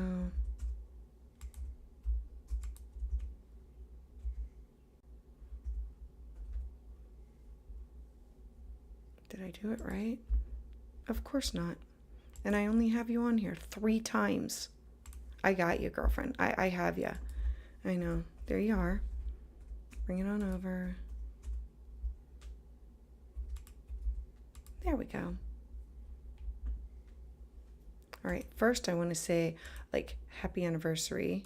I know that we talked about it last time, but things got a little bit wonky last time. So I'm saying it again to you.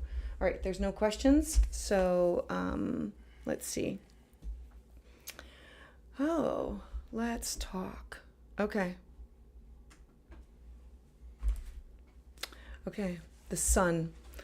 Okay, I want to take you back a couple of days, Che, or Shiny Gems. You had a Venus-Mercury conjunction. It's not over. Venus is who you love, what you love. Venus is your chart ruler, so it's always important to follow Venus through your chart and to see what's going on. By the way, little heads up, Venus is going to station retrograde. She doesn't do it very often, but know that Venus is your chart ruler, and that as she goes through, she just brings together people, places, and things. And then next, I think it's January, February, March. I don't have my 2025 in front of me. She will station retrograde, and she's just a force to be reckoned with. And so know that you are merging your words with your heart. Mercury and Venus together are heart and mind coming together with you as somebody that, wow, it's everybody seeing you, appreciating you. The 10th house is your reputation, your goals, your responsibilities, honors, your public life. It's you on top of a pedestal and people seeing you, kind-hearted, kind words, kind everything, focusing in on home, family, and I'm really hoping that you're focusing in on your personal home and family and not including the clutter that comes around you. Now, the full moon is going to be something that has to do with your home. It will reveal something that has to do with family, personal life, ancestors, foundation, real estate, property, traditions. Literally, the full moon is going to be activating your stellium in Capricorn. Where do I, Shiny Gems, feel responsible for things in my home? Where am I ready to...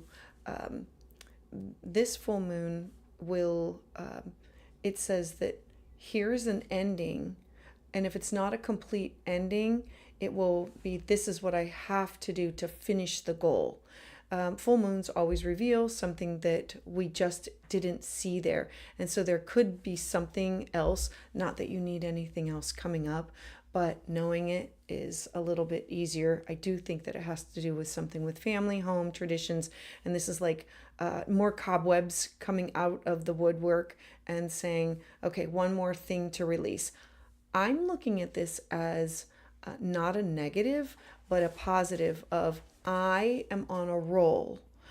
I am finding my voice. I am connected to heart and mind with love, spirit, emotions, and I am going to be the authority of my life. When the sun moves into Cancer later this week, it will be activating feelings of nurturing, caring, and what does home look like. I know that you've done a lot of work with creating your new home or what a new family situation should look like, and an ending of the old. Along with the ending of the old always comes the residual of the cobwebs of cleaning out the basement. The 4th house is always considered like the basement, and the 12th house is like the attic. And so you're cleaning out more things. I would look at it as I need to get rid of some more things at the house that do not belong to me. I need to, if there's family members or things that crop up, look, the house needs to be 100% you and nobody else. There might be some things that come up with your father because Capricorn is father figures. I do want to bring up that, okay, I'm going to go back a little bit. Shiny Gems. Oh, you're buying the plane tickets tonight, as you should.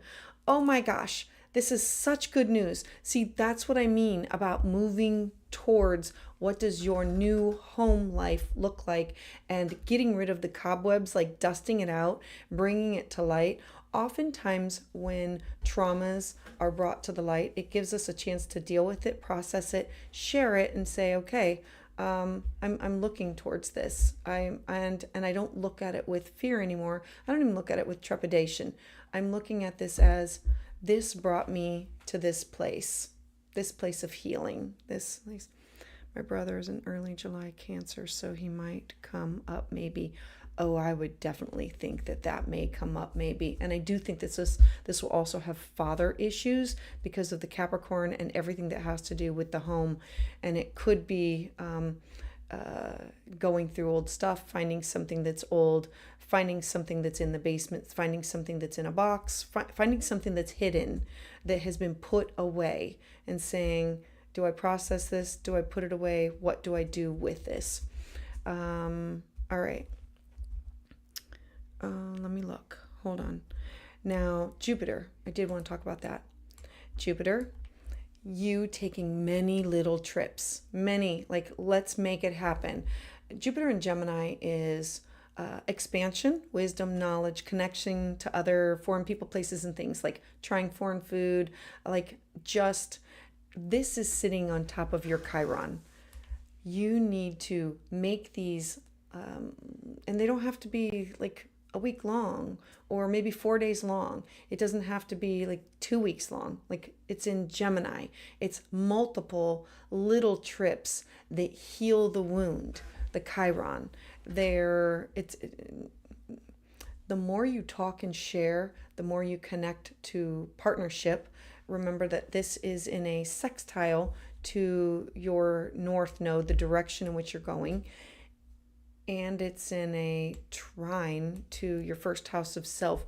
All of these trips are meant to be an opportunity to make new, to heal, to share your and I think that, look, Jupiter in your ninth house can also say, I'm ready to take a class. Oh, you have been taking classes. Hold on. Like you've been taking all the astrology webinars. You could be doing more than that also. Jupiter in the ninth house is taking classes, taking workshops, wanting to understand, diving in, but you want everything to be small, micro, and mini. And so it might be more than just me. It might be with other classes or workshops or diving into those things. Like you're just doing everything that, like you're moving in the right direction. I'm going to bring up Pluto real quick. I'm going to get rid of all this so we can see it clear. Pluto in your fifth house. Remember, Pluto can be a trauma signature, but Pluto in your fifth house is now going back over fifth house topics, reviewing. I need to think outside the box. What brings me joy? What brings me pleasure? The fifth house is not only investments and risk and excitement, but it's love that's given, and it's creative self-expression and creative efforts. And it's tapping into what did I used to do that I enjoyed doing, like creative projects, music or drawing or things like that. And Pluto says, let's transform it. You're not the same person. What does that deep transformation look like? And you spending like the next 20 years, like healing the child, healing the inner child. I love this for you. Shiny Gems, I absolutely love this for you. Hold on. Wait a minute. I just want to look one more time before I move on. Sorry. You are having a Saturn trine. This is another positive. Saturn is moving forward in the sign of Pisces. It will be stationing retrograde like at the end of this week, going back over some topics of making your self care, mental health, physical health, all of these, making it a priority. Like when Saturn stations retrograde, it's I need healthy boundaries. I need to take care of myself. If not, and remember, this is activating your Mars and your Venus. You have to be the one to initiate it. Don't cancel that appointment with the counselor, with the mentor, with the guide. Don't cancel that daily phone call with the best friend or with the partner. Make sure that you make those a habit. Don't get out of the habit. When Saturn stations retrograde, it'll be going back over where do I need to put in the effort? What can I release? What can I now move forward? Am I ready to step down my counseling to every other week instead of every week? Maybe I want to. It's rethinking all those things, and that's going to be coming up for you. So yeah, Shiny Gems, I greatly appreciate you being here and super excited that you've scheduled the trip, and happy anniversary again. Happy that you are here. Happy that you are just here. And I'll have to lift up my dog because he is doing so much better now. Ace is like in such a better space. Medication and what was the medication? Something that not trazodone. It was a cortisone. I think it was a cortisone pill. Yeah, because now we're weaning him off, which reduced the swelling and the inflammation. So now he's on the road to recovery. He's back. Oh, it's prednisone. Sorry, it's prednisone. I knew it was a zone. I don't know my medications. All right. So thank you. All right, Julie, thank you. Thank you for being here. You are the last one in the queue. Let's see. I love spending my Tuesday nights with everybody here. I just feel like you don't understand. When you give your astrology chart to somebody, you are basically saying, here's my sacred life path, my map. And it's such an honor to be able to read somebody's chart and to be able to offer you the guidance with any information that I can. It's an honor. And for that, I am forever grateful. Alrighty. Let's see here.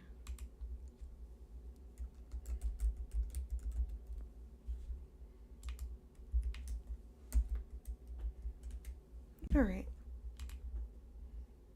Julie, thank you for waiting. Let's take a look. All right. I'm a floral designer. Is this a good career path for me? Let's talk about you. All right. Okay. Okay, this is a lot of Capricorn energy in your 7th house of partnership. So the 7th house is not just a partnership of a marital partner, or it could be a business partner. So if you own a business, or this could be clients, being steady, reliable, stable, like all of those things, making you very much all of those things. You do have a grand earth trine.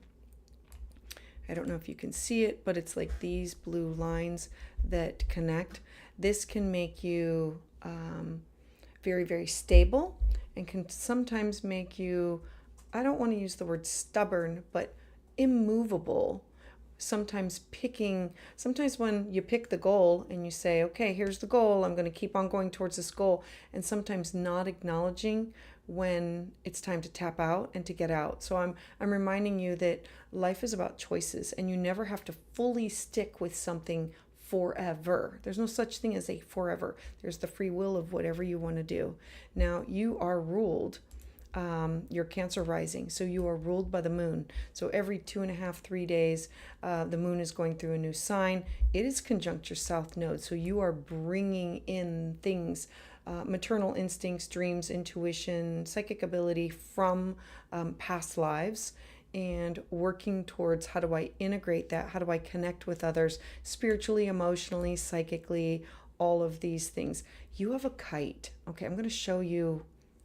Okay, how do I, let me get rid of this, because a kite, they're, okay, I don't know if you can see it, but do you see how these blue lines connect and they make a kite?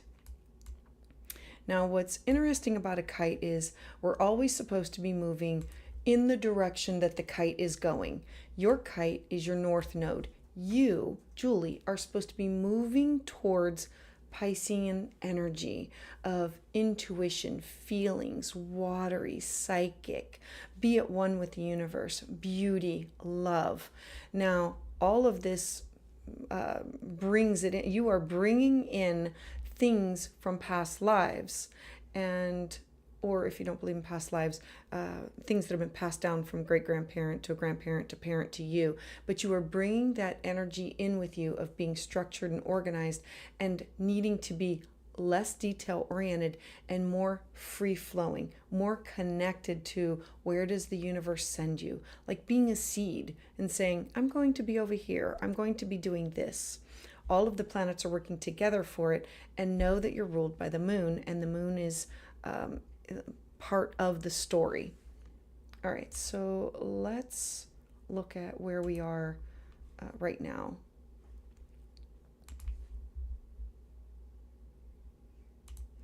Know that all eclipses will hit you like a freight train and point you in a new direction, Julie. The eclipses are, it's the sun and the moon. So anybody who's ruled by the sun or the moon knows that it's huge changes. All right, so the first thing I notice is you're having a Mars return. Absolutely love this for you. It's a brand new 2-year cycle. I want to walk you through this because this is the precursor for you having a nodal return. You have a lot of things that are all in motion, all at the same time. All right, so the North Node is at the top of your chart. You focused on job, career. Usually when the nodes are at the top and the bottom of our chart, it usually means a shift in a career, a shift in home, a movement of, retirement of, downsizing, upsizing. I want you to think back to last fall. There was something that was activated last fall in the me, we sector. Aries, I need to go after what I want. Libra, I need to not always be responsible for everybody in the home. I need to focus on putting myself and my wants, my needs, my desires first. I need to release the home, the traditions, I need to be able to let go of things that were family members or things that were going on, release them. And then we had March 25th and April 8th eclipses. Now the March 25th had a major letting go of something that had to do with the fourth house. It could have been like a move, somebody moving out of the house, a kid moving out, somebody moving into the house, something. Then on April 8th, you had a brand new eclipse in your 10th house, and it's also Mercury was stationed retrograde at the time.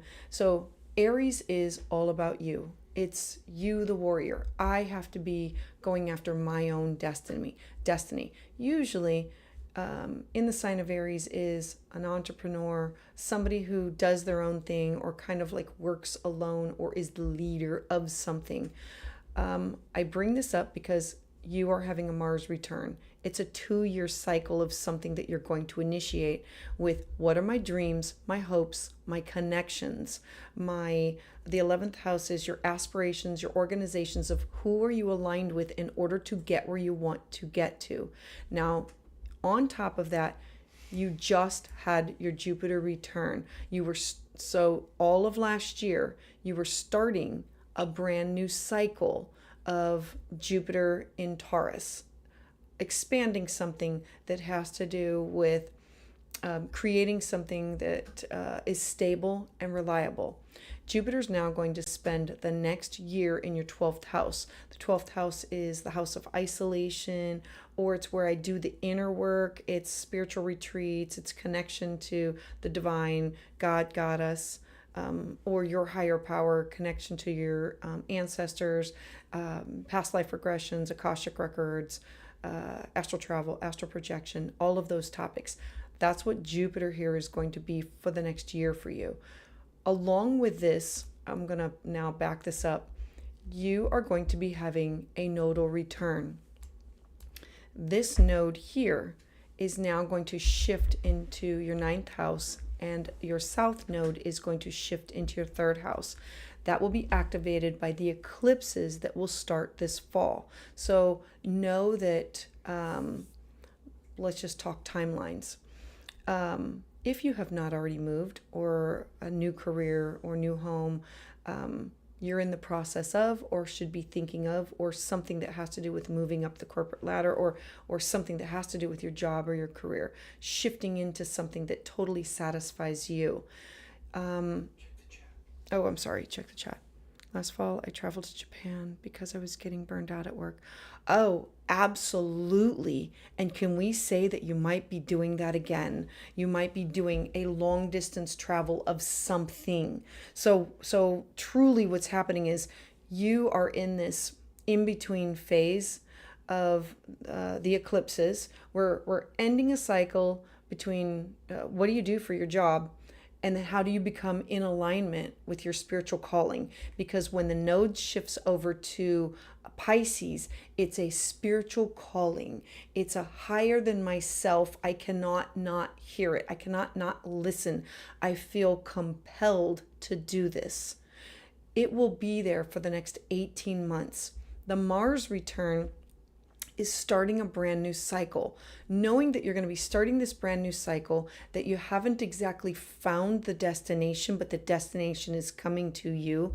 Mercury is going to station retrograde in August. Pay attention to what happens in August, because it'll have to do with you and your belongings, you and your money, selling off things, trimming your bills, your money, your resources, your value system, your income, your possessions, your skill set, your salary. When Mercury stations retrograde here, the same topics that get brought up in August will be addressed by your Mars return. So when you start something new with Mars, it takes 2 years to go around the chart, and it activates. First, you're going to have a sextile, and yay, everything's going to be great. And it's going to be you initiating something that has to do with your first house of self. And then December, January, Mars is going to station retrograde for a long period in your 2nd house. It'll go forward, backward, and then forward again over money, finances, resources, values, your mental, emotional, spiritual resources. It's not just about cash and property. Your second house represents topics of what do I need in order to feel secure? What is my higher calling and how do I get to that? At the same time, you're going to have the eclipses this fall in September, October. So you have Mercury retrograde in August. Then you're going to have the eclipses September, October aligning you. A nodal return is literally a picking up and a repositioning of where you were off track and needing to be put back on the right track in your life of traveling, foreign people, places, and things, these experiences, publishing, journaling, legal matters. It's going to be a year and a half of self-exploration and tapping into your true the experiences of what you've been through, of how do I realign with my purpose, my drive. And so yeah, all of this is going on. Hold on. I was thinking of starting a side business once Jupiter enters Cancer next year. Okay. You should put out into the universe, because you're having a Mars return. There's something that you're starting now. There's something that you have an idea of, group affiliations, hopes, dreams, goals. If you start the networking now, okay, so let's just say, I, Julie, want to start making these connections. This is my goal. How do I get to my goal? You need to have a plan of action. You cannot just say, I want to have this side business. You need to have a real plan, a Taurus plan. A Taurus plan says, this is what I'm going to do here. This is what I'm going to do here. Like, seriously make out a plan. So then when Mars gets into your first house of self, it's like, I can initiate this. That means a website, a business card. It means like starting those seeds, like getting them out there. I believe it'll probably happen sooner rather than later, because when the nodes go into Pisces and Virgo, it will be an activation of a calling, a higher calling.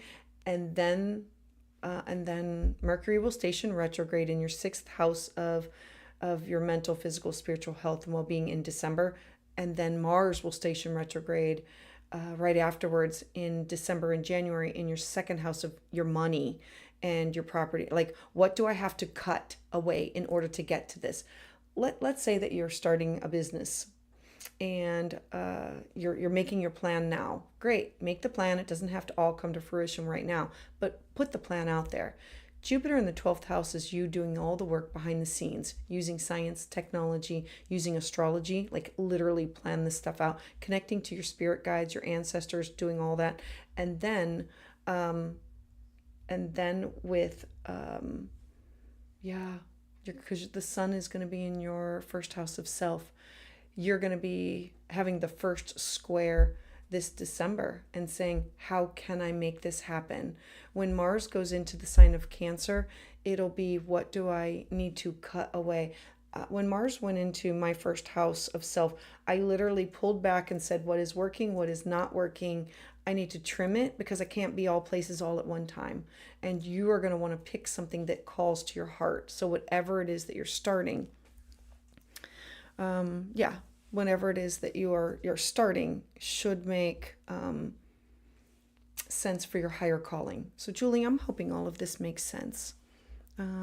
Side business. Yeah, I don't know what your side business is, but with Aries here, Aries in the North Node, Aries, the warrior, taking initiative, you being an entrepreneur, starting something. There's going to be one more set of eclipses in the spring. So take advantage of everything that's being activated now by putting the plan out there in order to make this happen.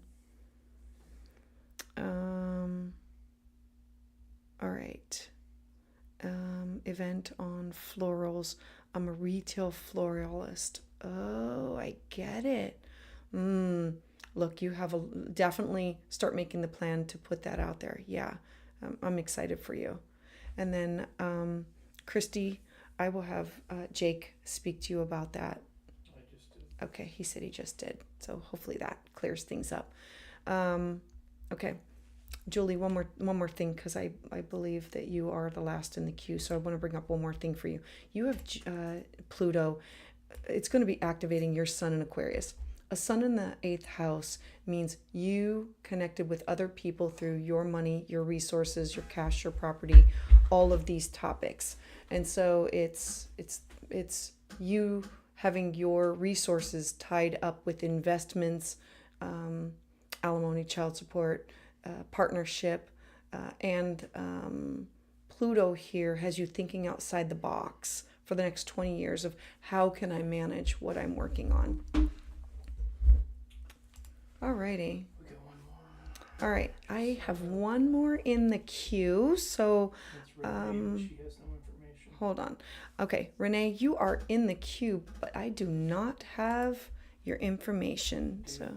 So thank you, Julie. Thank you. Event florals. Yep. Thank you. Thank you very much. All right, so let me.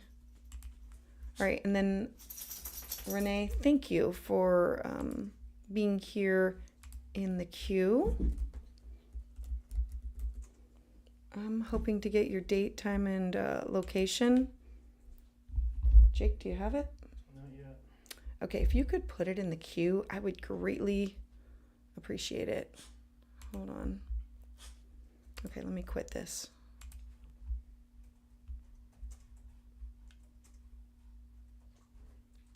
Let me move over. All right.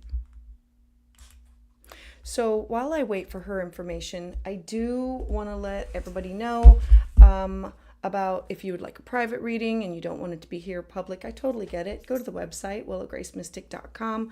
And I am going to be having the Perfected Year webinar. It's an ancient timing technique. It's where I walk you through using your own natal chart, how to set it up. And then after you understand how to do it for this year, you'll be able to do it for every year that follows after it. And you'll be able to find out your Time Lord of the year and be able to follow the transits.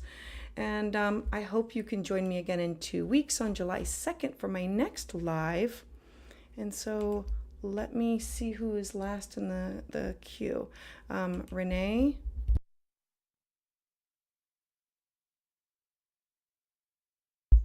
All right, Renee, if you could give me your information in the queue, or somehow I need, in order to, I have to have your exact birth date, time, and location. She has not sent it. Can you put it in the queue? All right. So for Shiny Gems, if you are still here, I'm going to bring Ace one more time because I want you to see him. And Ace, come here. Come here. I know. Last week was, or 2 weeks ago, was really rough. And so this little guy was in a lot of pain because he thought he was 2 years old, and he was running, jumping, bopped his head, hurt himself, and we were in West Virginia. And of course there were no vets within at least an hour, so we had to keep driving and get him some medication. And then when we got back to Ohio, it was a matter of getting him to a vet and having x-rays. And 2 weeks ago, he was having a really rough time. And so, yay, we got him some good medication, and he's doing well. We're doing well. I'm ready for my summer. All right. You just have to refund her. Okay, Renee, hold on here. I don't see your information in Shiny Gems. I'm so glad. I hope you saw him. Renee, I don't see your information in the chat, and I'm just gonna have to refund the money, and I'm really sorry about that. Mupsies, yeah, this is still live. Oh, you got disconnected. I'm so sorry. I hope you got to see Ace. And you have a birthday coming up. Like, happy birthday. I think it's next week, right? I'm excited about this. I'm just happy to be here on a Tuesday evening with you. Hopefully you're all staying cool, because where I am, it is like 97 degrees still. We are hot and sweaty here. All right, so I am going to end this, and I'm sorry about the last person in the queue. I don't have the birth information, so therefore I cannot do it. So I will definitely refund your money. You'll have it refunded by the end of this evening. So sending out a big hug to everybody, heartfelt gratitude. If you want a private reading, you know where to reach me at willowgracemystik.com. Please join me for my next webinar. It's $30. We do an open forum where I make sure that you have all the right information, and we unmute, unmic, and I walk you through the steps of learning how to follow your own astrology. And join me in 2 weeks for July 2nd for the next live. All right, thanks.